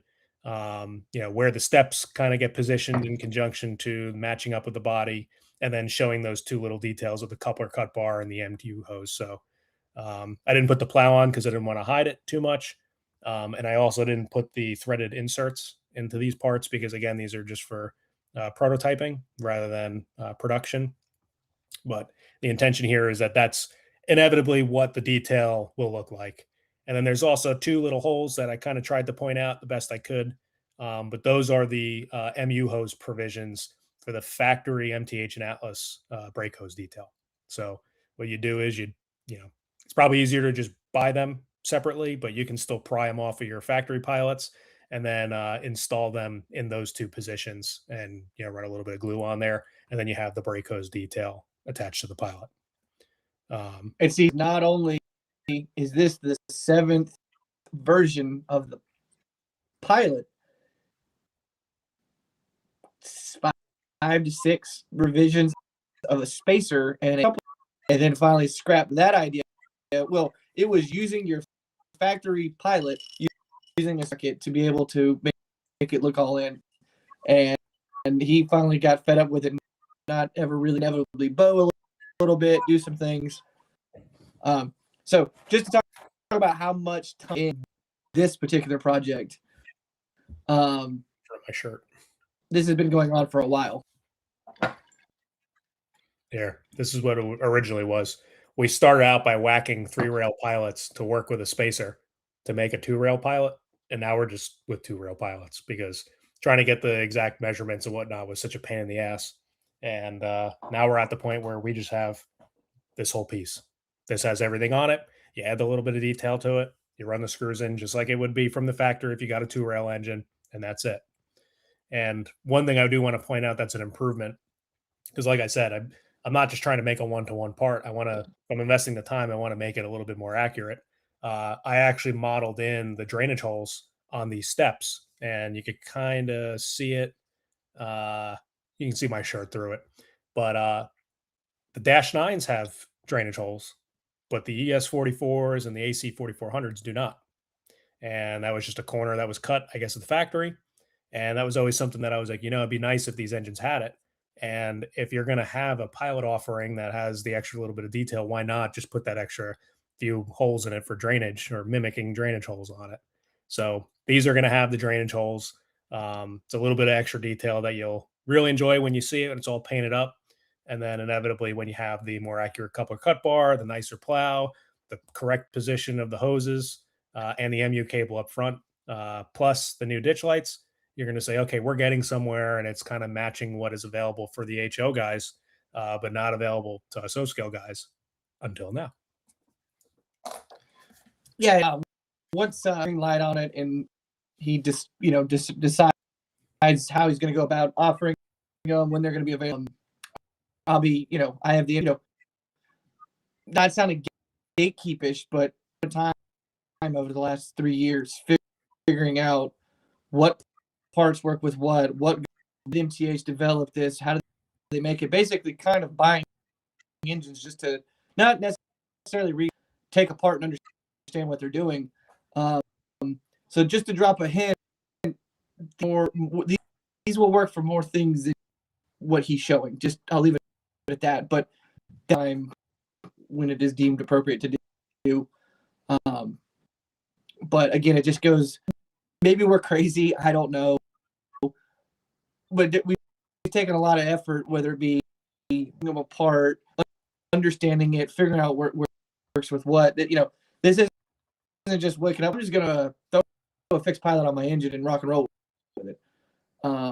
There's a lot of guys that will just styrene out, throw it on my engine, throw some scale wheels on it, boom, I got a 2-rail engine. They're not going to pocket. They're not thinning their handrails. They're not putting an action, which is fine if that's what you want to do. But again, we'll just be guys over here with our pizza cutter. So what it is. But the vision that I've had, I know Tom, it kind of goes back to kind of like a legacy thing. You want to leave it better. And, that's kind of always been my thing is when I got down on this road to be better, this can be better. How do we do it? Well, wait, this part works with this part. Why didn't they do that? When you start realizing what works with what and what can be transferable, and you're starting to go, why didn't they do this?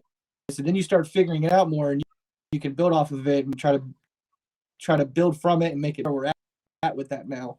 So I'm excited to see what comes from it. It's definitely rid of labor for the last 3 years where it's like I'm calling up Tom going, dude, you ain't gonna believe this, but this works with this. And what's kind of started this whole snowball is it's like, wait a minute, this is gonna be a lot like you have to do it for every single thing. Some things can be shared and it makes it your head's like, oh, right. So it also it's because it's like, oh, I got this, but then it also makes you wonder, going, well, why don't manufacturers doing this? Because they have the tooling, they have the tools, the dies, the injection molds, whatever. Cross-referencing these things, it's not like it's an AH river part or an Athearn part. It's all one company inside the same. That's one thing that I'm excited to see the future of where Tom takes this and what we can figure out and put our minds together and come up with ideas. Sometimes we look at stuff and we're like, hell yeah. And then you're like, yeah, okay, that's not worth the effort. It's fine. Because there's been plenty of projects where you're getting into the design of it or trying to, how is it going to be applicable? And then you're the bridge too far. Let's just tone it back. No one's going to notice. It's fine. So just because he's made or we've come up with, there are other ideas where we both this crazy. That's stupid. So it's funny how you can do this. Forward to that in the future and pay attention to it, because there will be some information that comes out where you're going to go, oh, that could work that way. Right. Yeah, and I just thought of something that I probably should have added to these this slide, whatever presentation slides. I'm starting to feel it now, by the way. So I may start slurring my words. You can feel it now, Mr. Kraft. Oh, I can feel it. Eggnog hitting, bro. But again, one of the things that I tried to do when I was making this 2-rail pilot was make a little bit more of a closed-in coupler pocket that you put your KD in there, and then it's not just like a large gaping hole like you would have on the 3-rail pilot, and then you had like this scale coupler. It just kind of looked a little weird. So I modeled it after the 2-rail pilots that would normally come with this. And Trey, I don't think I sent you a sample of it, probably because I forgot and I've been so focused on doing this. I got a pocket. Okay, so I did send you a pocket. Yeah. But I am going to offer the coupler pocket that would be used for a 3-rail pilot. Ignore the fact that I cut them out off of the 3-rail pilot because this is for R&D purposes. But ideally, what you used to have to do is take an MTH shim and then put your KD in there, and then you have this still large gaping hole around it. Well, now you can have the scale 2-rail type of coupler pocket that will fit around your KD and make it kind of look like a 2-rail pilot, but still allow it to swing with the trucks. So Now that I've kind of went away from doing a 3-rail pilot with, cutting in and doing a spacer, I'm still going to offer the coupler pocket insert for the guys that don't want to fully commit to a fixed pilot, but still want to run KDs and then kind of fill in that gap. Um, and I'm trying to think, which engine was it? Hold on. I have an engine. Was it this one? No, I didn't put it on this one. I have an engine where I still have the coupler pocket installed on it, and it just looks so much better in between um, the actual Here, KD I think inside of there. yeah, you stuck one in with the R&D pilot.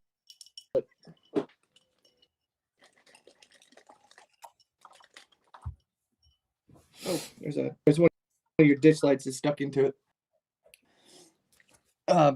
If you can see it, Yep, you will slip it into the pilot. Yep, you just align the holes. You run your screws through the KD like as usual, and then I'll try to get this to focus in front of my face.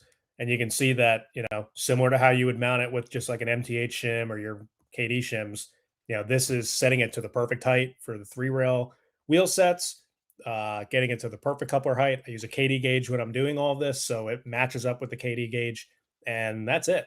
You can have it be 100% reversible. You're not whacking anything off or having to do custom pilots or anything. This is literally just an insert that just makes it a little bit more accurate, doesn't get involved with any of the issues with the plows and clearancing or anything. This takes it to the exact same position as what I have shown on the 2-rail pilot. So just another option.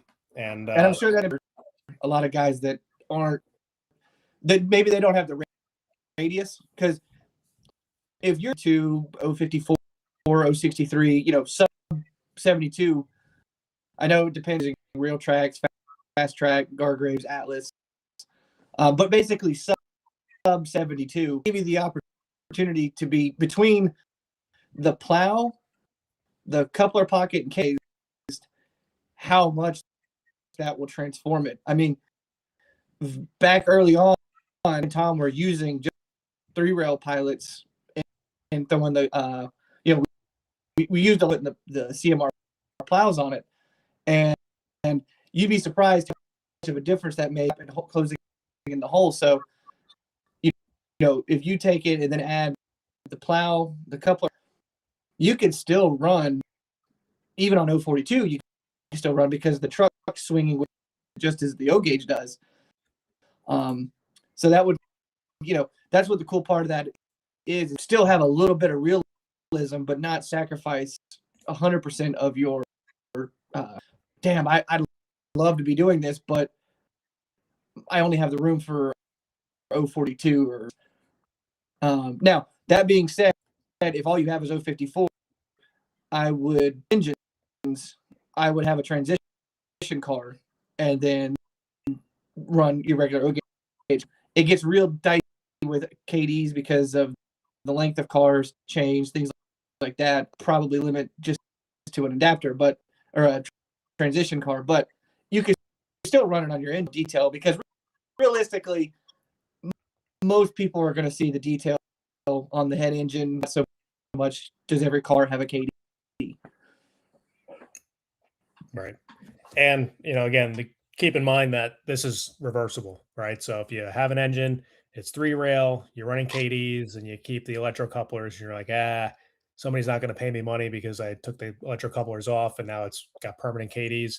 There's nothing saying that you can't take this, let's call it an adapter off, that closes in the pilot. You take the same 2 screws out that you're already putting for the KD box to begin with, and then you can put your electrocoupler back on. So it gives you the reversibility if resale is an issue for you. And the KD's MTH, the couplers have a Molex connector on the end of it. So they're not hardwired or anything, because electric couplers are known to go bad. So they do become removable. So again, this is, if you want to go that route, none of it's permanent. And even if you wanted to go, MTH engines and Premier Line engines are injection molded and with provisions for the fixed pilots.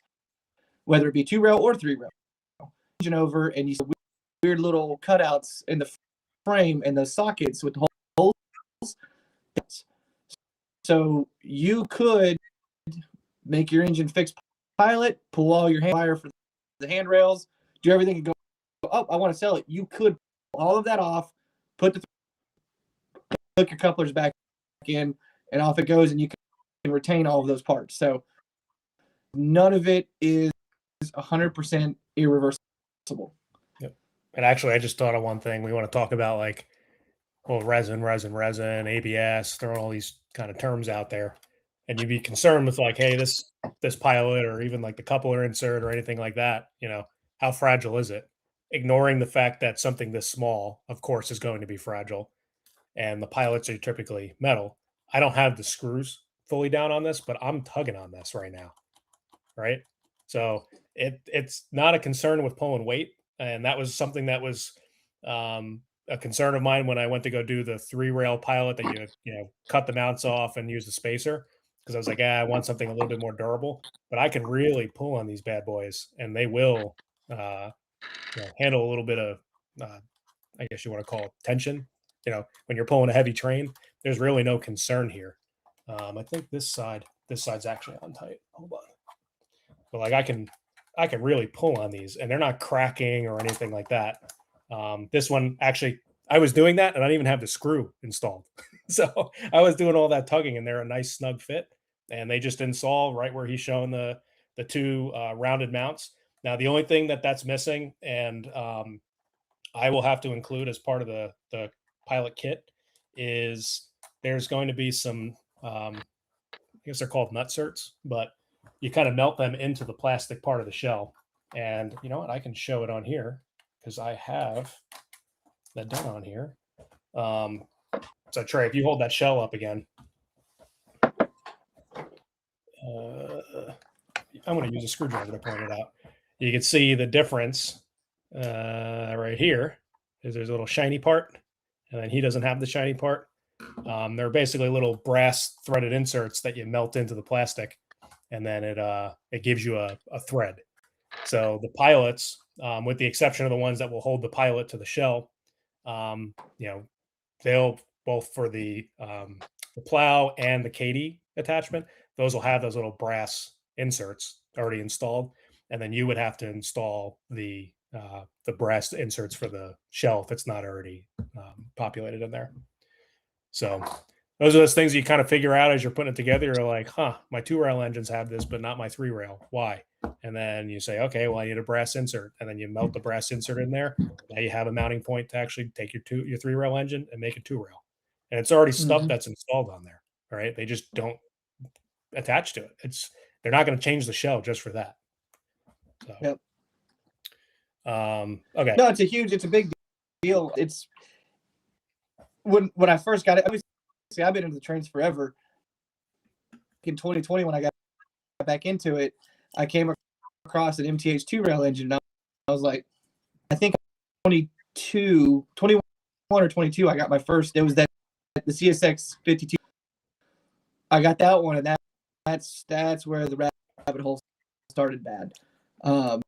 Took apart, and I messed with it, fidgeted with it, and understood, like, oh, underneath the front mounts, there's hidden parts that you don't see, and then you're starting to understand where you can buy the parts and all that. And it's, Tom was like, wait, it's really that simple to do this? And it gets years later. Look, we're having live streams talking about 3D printed parts. Yeah, and I think the thing that most people are afraid to do, but I guess when you have enough of an illness, you'll just do it. We have probably thousands of dollars in purchases where we've had to take shit apart, figure out what works, what doesn't work, and in the process break things, and the process figure out that things are interchangeable.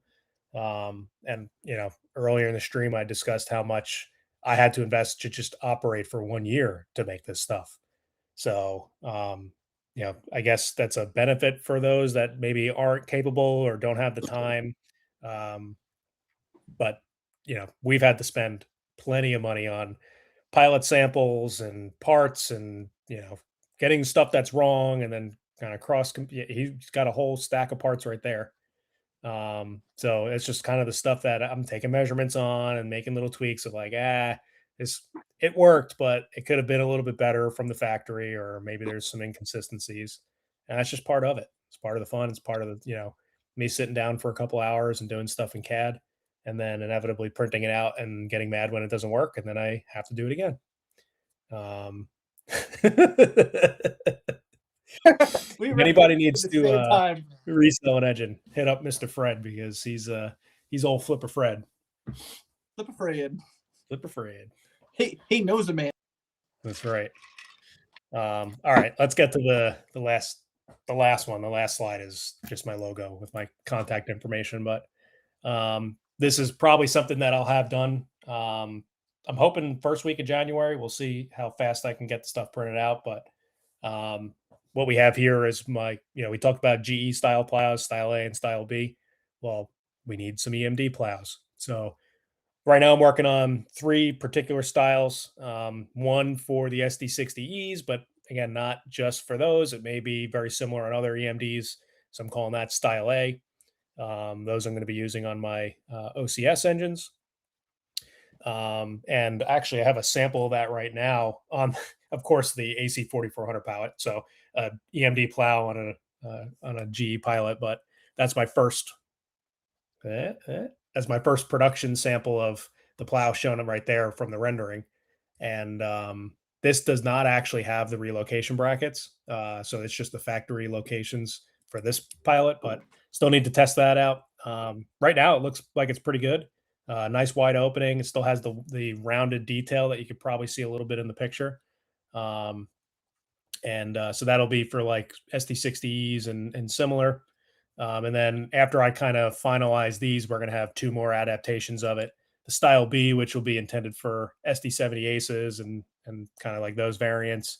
And then I think that's an SD70 Mac, if I'm not mistaken, on the front of that Alaska engine, which I was not planning on doing, but since Ron asked me, I figured I would go ahead and do it because it's very similar to some of the other plows that I've already got done. So just a little bit more time to make the modifications and then do the test prints. But who knows? Again, I'm looking at an Alaska engine because he's got 6 of them or whatever, and I may find another engine that I own already has a plow very similar to that. So it may have multiple uses, or maybe some other Canadian type engines use them too.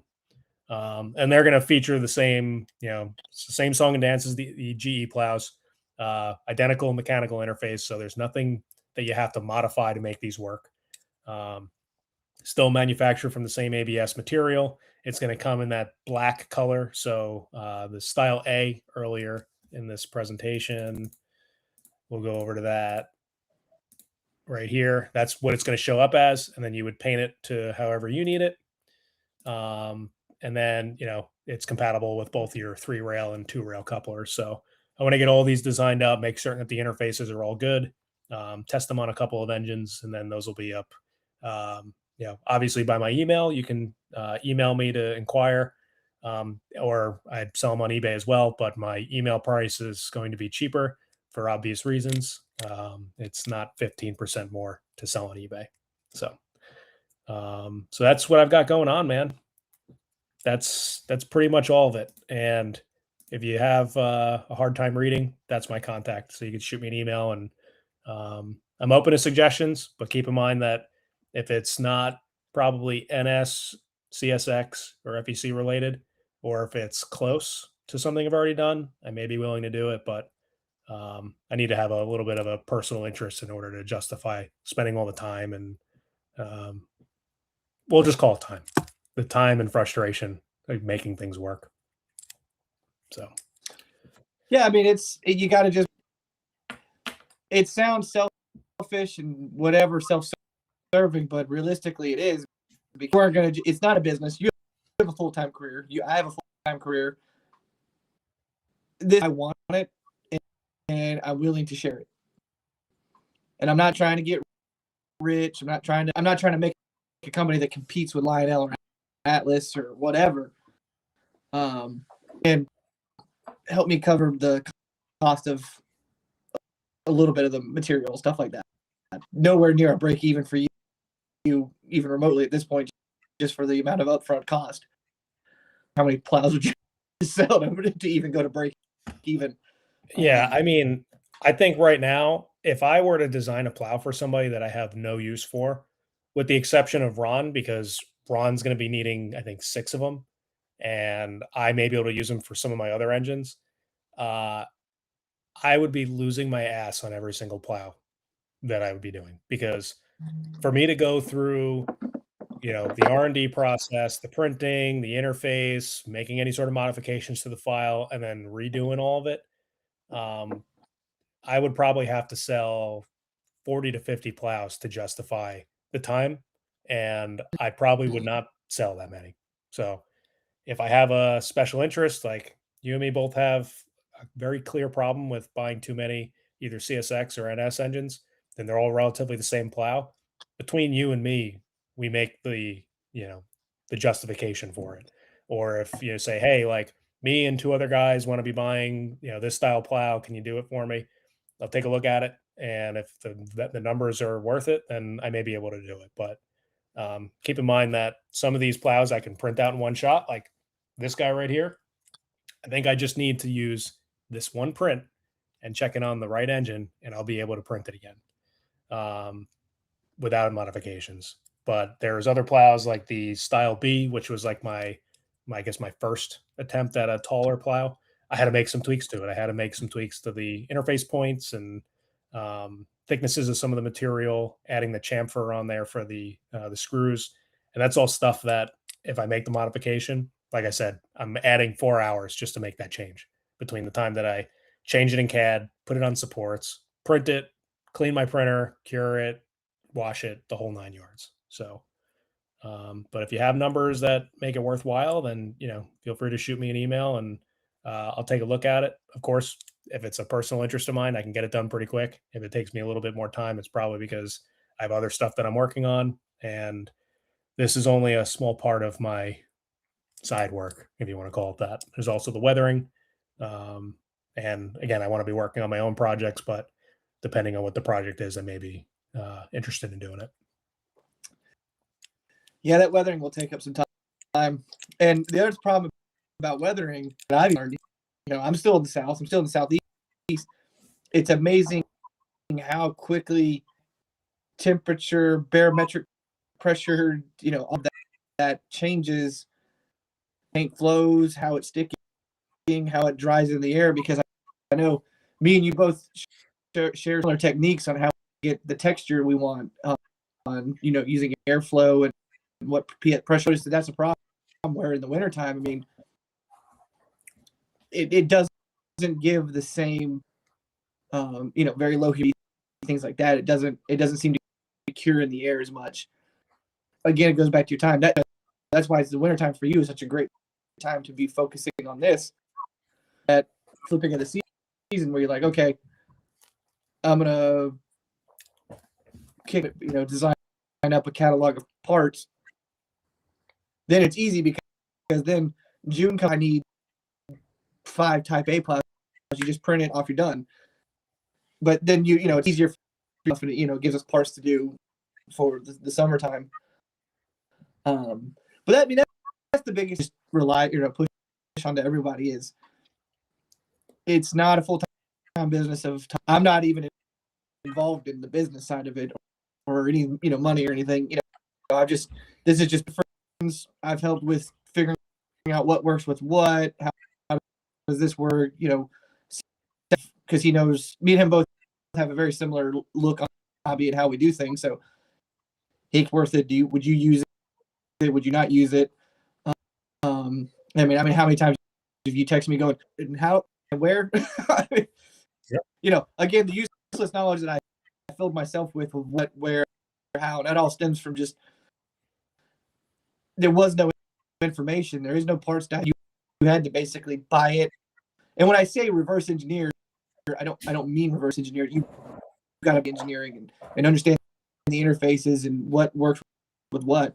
So for anything that Tom's designing, but I know there's been a lot of soundboarding and advice and questioning there. If you do call and ask him, just know that if he says no, or he can't do it, it's not feasible. Right. And I mean, if you think he's an asshole, call up NAF to scale models. I'm sure they'll give you a very similar. Either the pricing is going to be way more than you want to spend to do it, or they'll give you a very similar comment that in their best interest to do it. So don't take anything personal. If you ever, I know Tom, he'll give it a look. He'll try to justify it, and then he won't do it. Yeah, and again, I think of the stuff that I'm kind of offering, especially when it comes to the plows, I'll have a wide enough catalog that it may not be one-to-one for that specific engine every single time, but there may be something that's pretty damn close. And, to be fair, if anybody has an issue with it and they want to go ahead and try to do all this themselves, please do. Because it's the same thing it's not with the worth weathering. the effort for four plows. If it's 30, 40, 50 plows, that's one thing. But if it's going to be 3 plows or even 1 plow, it's not worth, best case, the 4 hours plus the design time and then manufacturing it for actually somebody to use. All said and done, I'm probably 12 to 15 hours into it. I'd be working for pennies per hour at that point. Well, and it goes just back to the weathering when somebody an auto carrier completely covered in graffiti, and you're like, well, I need to stencil it, airbrush it, this, that, detail it. Take an auto carrier and hand brush the entire side of the car. So when you see the pricing for that stuff, or you ask one of us, hey, could you do that? What it take? Because you're taking time from us doing what we want to do. Because neither of this is a full-time job. Off of the money made from me, I think we do train related. So it up going, hey, what do you charge? Because I want this, and you're like, well, we'll do this and that. I mean, I need X amount of dollars. And they're like, oh my God, I know a guy do it cheap. Him.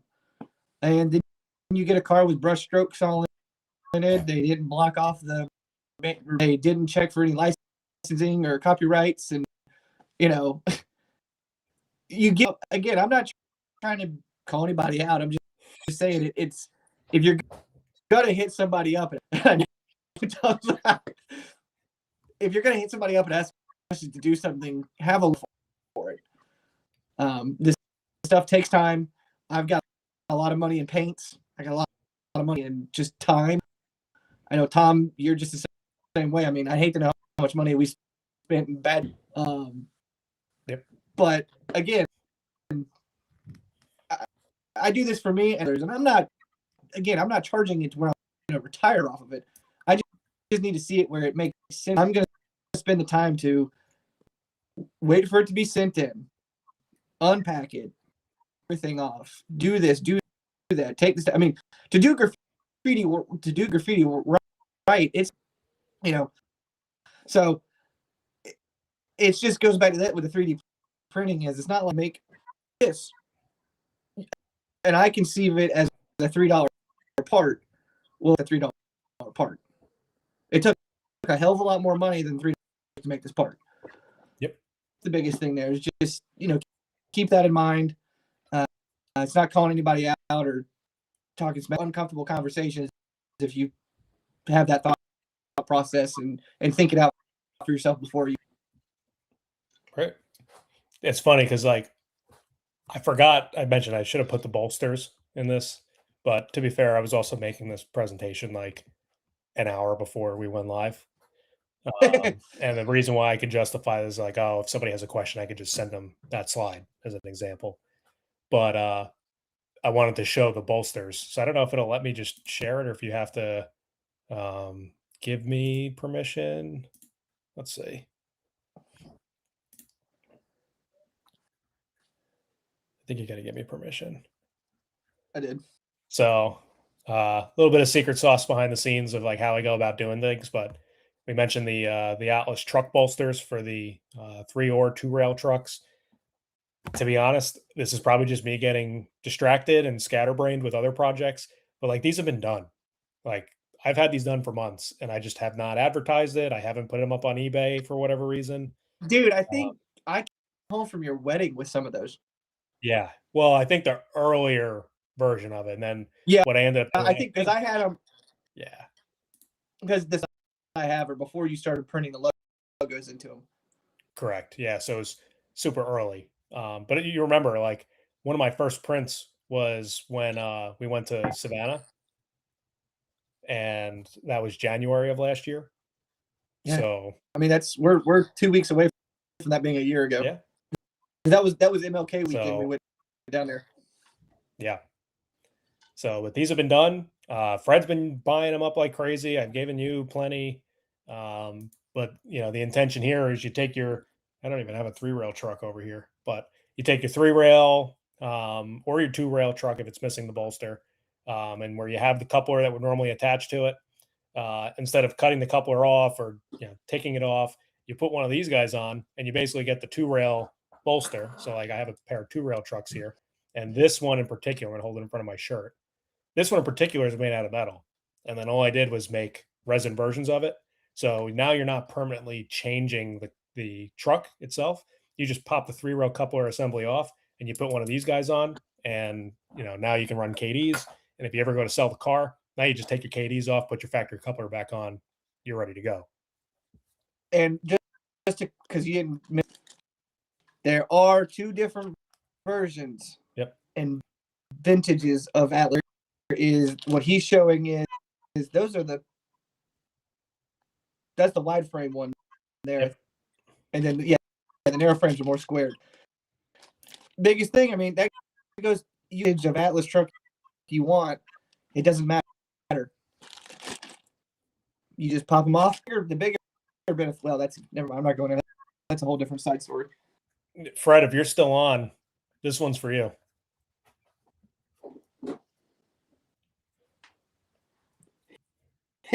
Oh, dude, you know what's funny?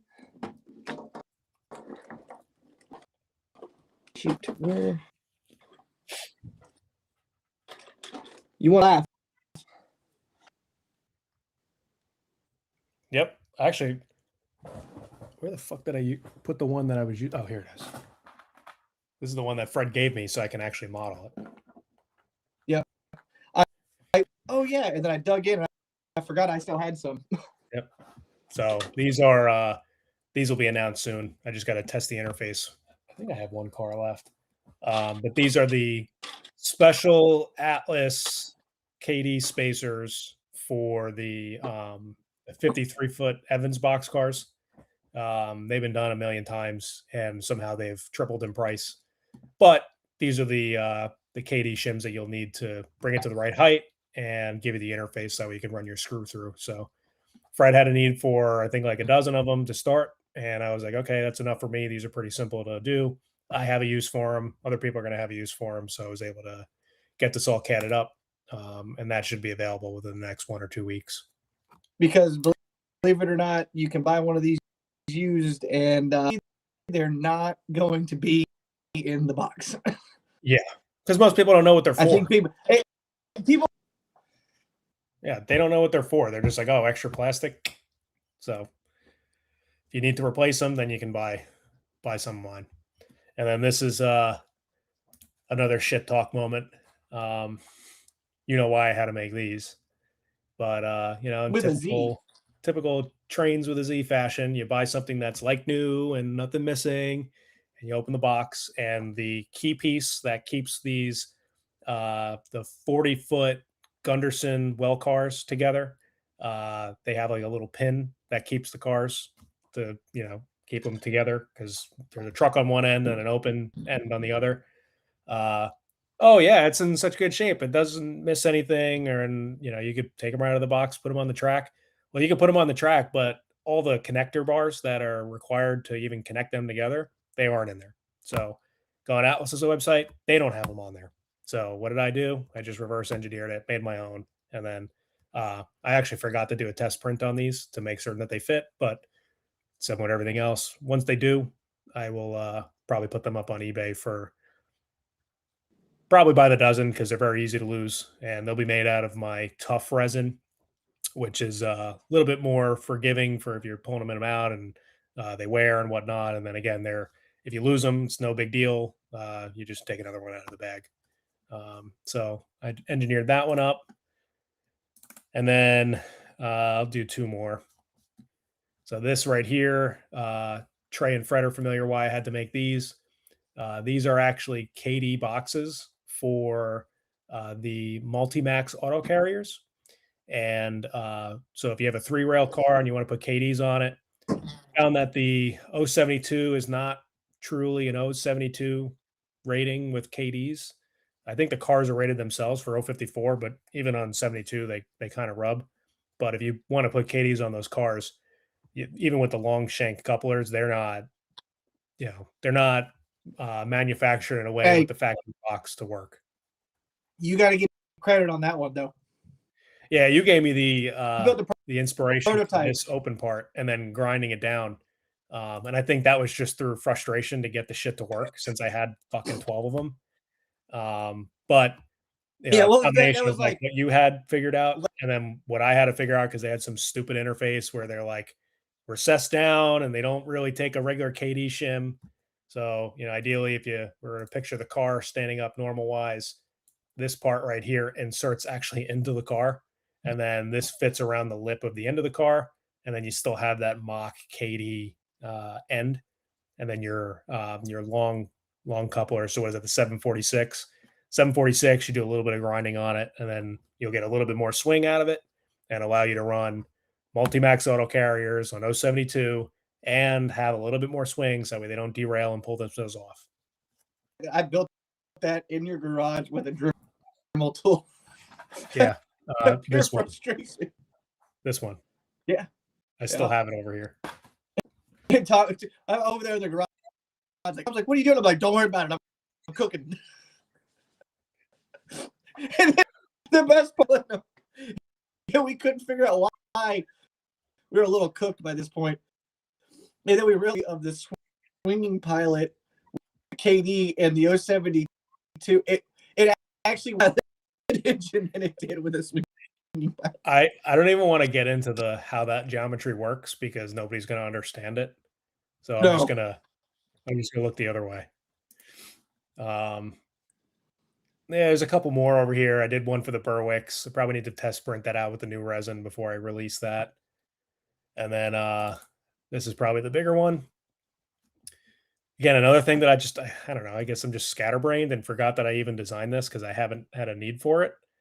But these are the truck plugs that you usually get with an Atlas set of trucks.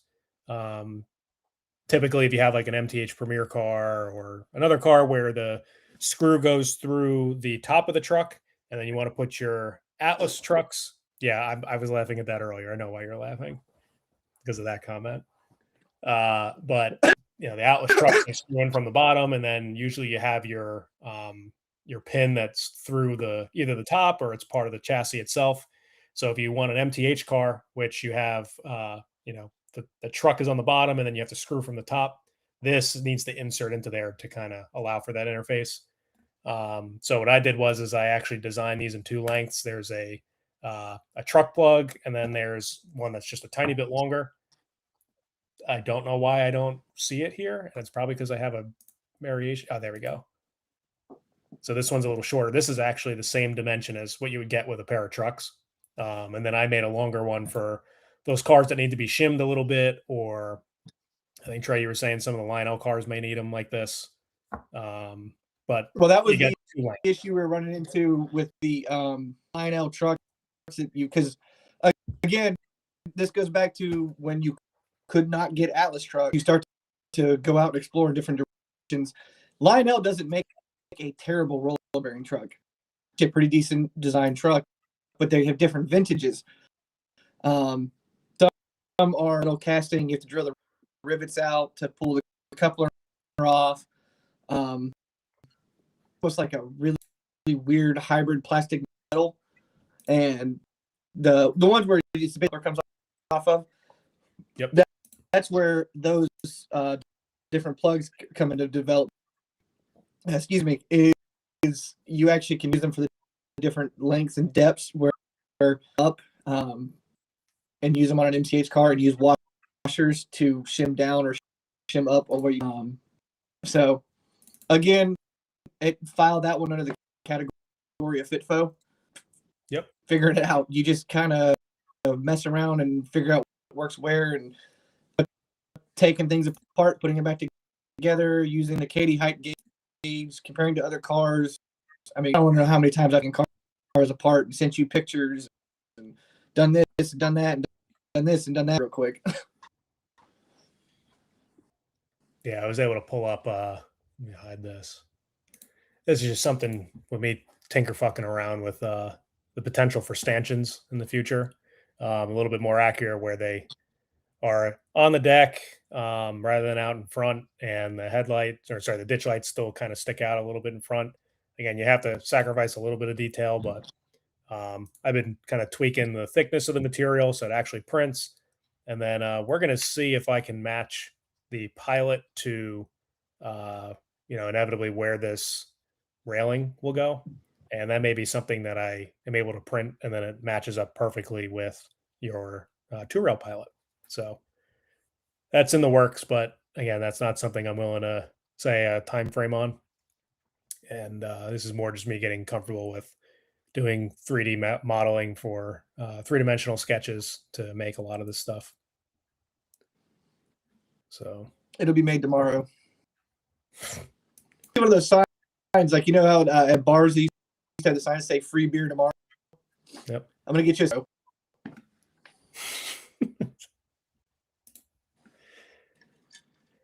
All right. Well, I think that's enough of me sharing stuff.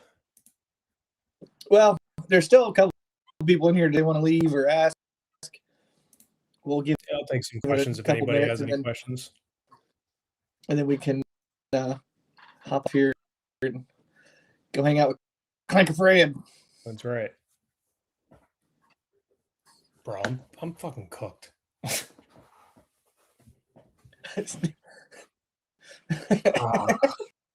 Right about this time is when I took my 2-hour nap yesterday. So you can't take a 2-hour nap at 11 o'clock. Fred likes the Allen wrench on the truck plugs. Yeah, that's actually an improvement. I should have showed that, but the Atlas truck plugs that come with their 70-ton trucks or 100-ton trucks, they're actually they come with any of them. Huh? Oh yeah, but they have a provision for a flathead screwdriver.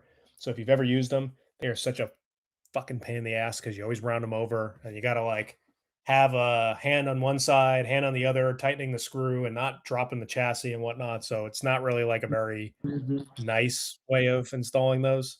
So I actually improved them in I think it's a 4mm Allen key size, and you just put your Allen key on there, and it gives it a little bit more of a bite and a tight fit. So that way you can kind of wrestle the car around and then use your Phillips head screwdriver to run the screw into the truck. And then you have a little bit more when holding the the Allen key over a flathead screwdriver. And that's what I was like. It's frustrating, and then you find a way to fix it. And after that, you're like, all right, let's fix it and mass produce it. And now I use more of my own parts than I do any of Atlas's stuff.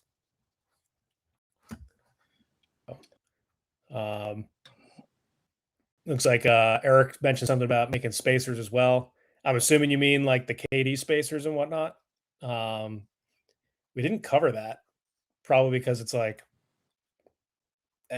it's just like parts. But I do offer them on eBay, and if you need KD shims, or even the MTH KD shims, I've manufactured those, so I have those available. 3 sizes: 32nd of an inch, 16th of an inch, and an 1/8 of an inch. And they're just great for kind of shimming those KDs to the right height to match up with the KD gauge. And then again, I have the MTH one, so it's for all intents and purposes, the exact same pieces that you would get with a brand new car, and it takes that KD, puts it to the perfect height for your KD gauge. And I have those available, the generic spacers, But I think as we get more into the 2-rail engine pilots, if you want to call them that, they're not going to need any shims. They're already pre-designed to the perfect height, so it's less thinking. And I think the disclaimer on those is, and I'll have to do that when I actually do announce it as complete. Um, I don't have a 2-rail wheel set engine that I'm willing to, make certain that it's the same height. So that's kind of like a buy at your own risk. And you may need to sand it a little bit to raise the coupler back up because the wheel profile is slightly different. And, they may actually sit a little bit lower with the 2-rail wheel sets. But if you have the 3-rail wheel sets, they will be perfect for the KD height. And maybe that's just something you have to put up. These are all being designed for 3-rail scale in mind. Not to just be aware of that. And I mean, as far as sitting on the tracks, one engine with 3-rail or 2-rail wheels in it, I will put out and put it on with and send you a picture and see if I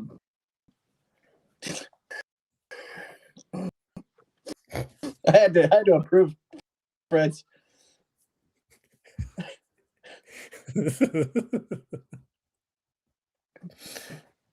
Yep. That's where we're at tonight.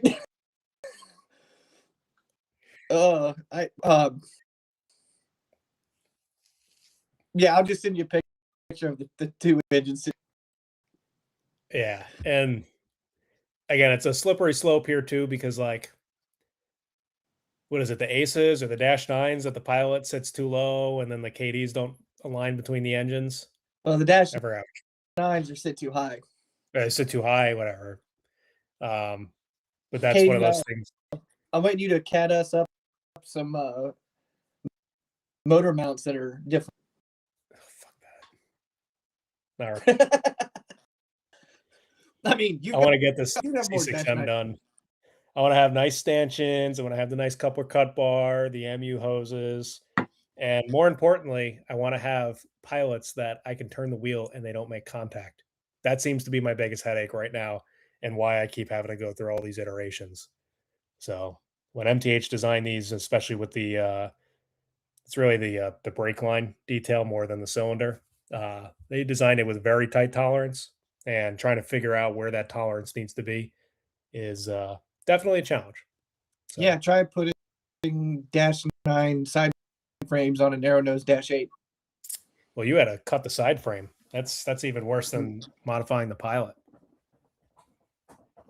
But I had to, and on the back end up against the fuel tank. Oh, really? All. Well, good thing it's worth less now that you made all those modifications. Damn trash can. Yep. So. Oh, well, I have a question. I think a little after 2 hours on here is probably. Yeah, I'm pretty tired.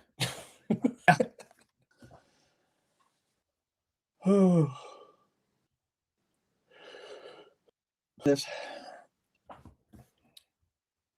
Well, I think the chat's pretty quiet, man.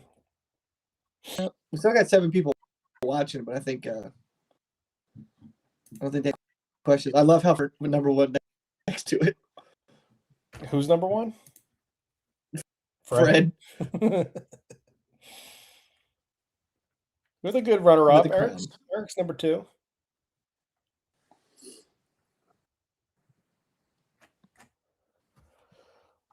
Oh, for a while.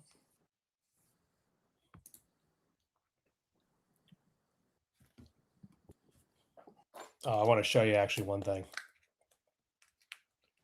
If I can even get them out of the fucking box. So you see my finger for reference? This is a stack of the 1mm magnets that I'm using for that MU hose. Yeah. For reference, do you see how they're not even on the bottom? That's 2. That's how small they are.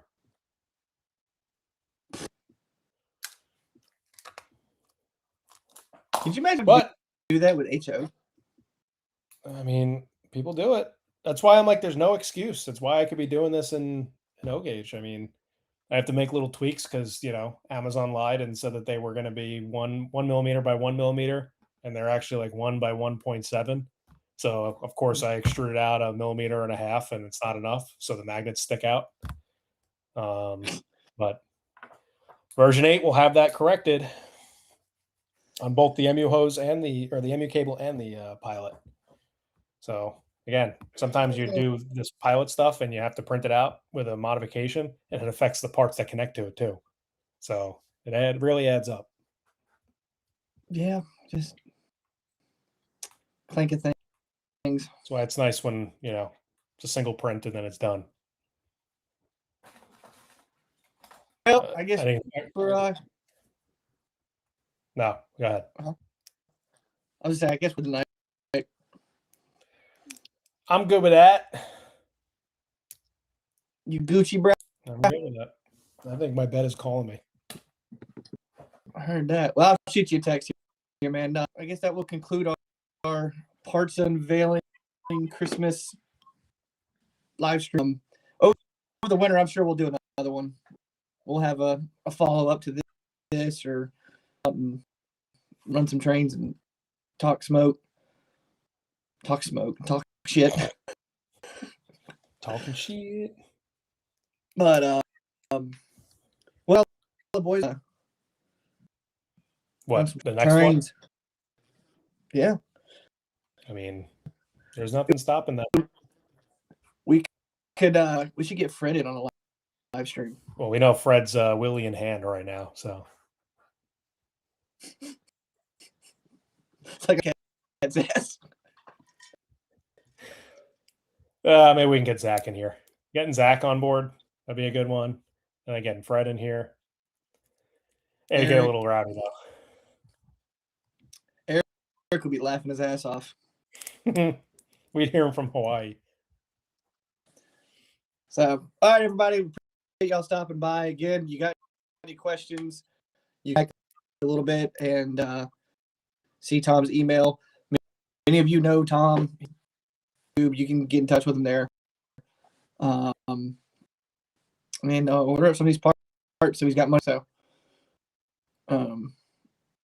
we'll reconvene again. So, appreciate everybody stopping by. Had a good one, and we'll see you around.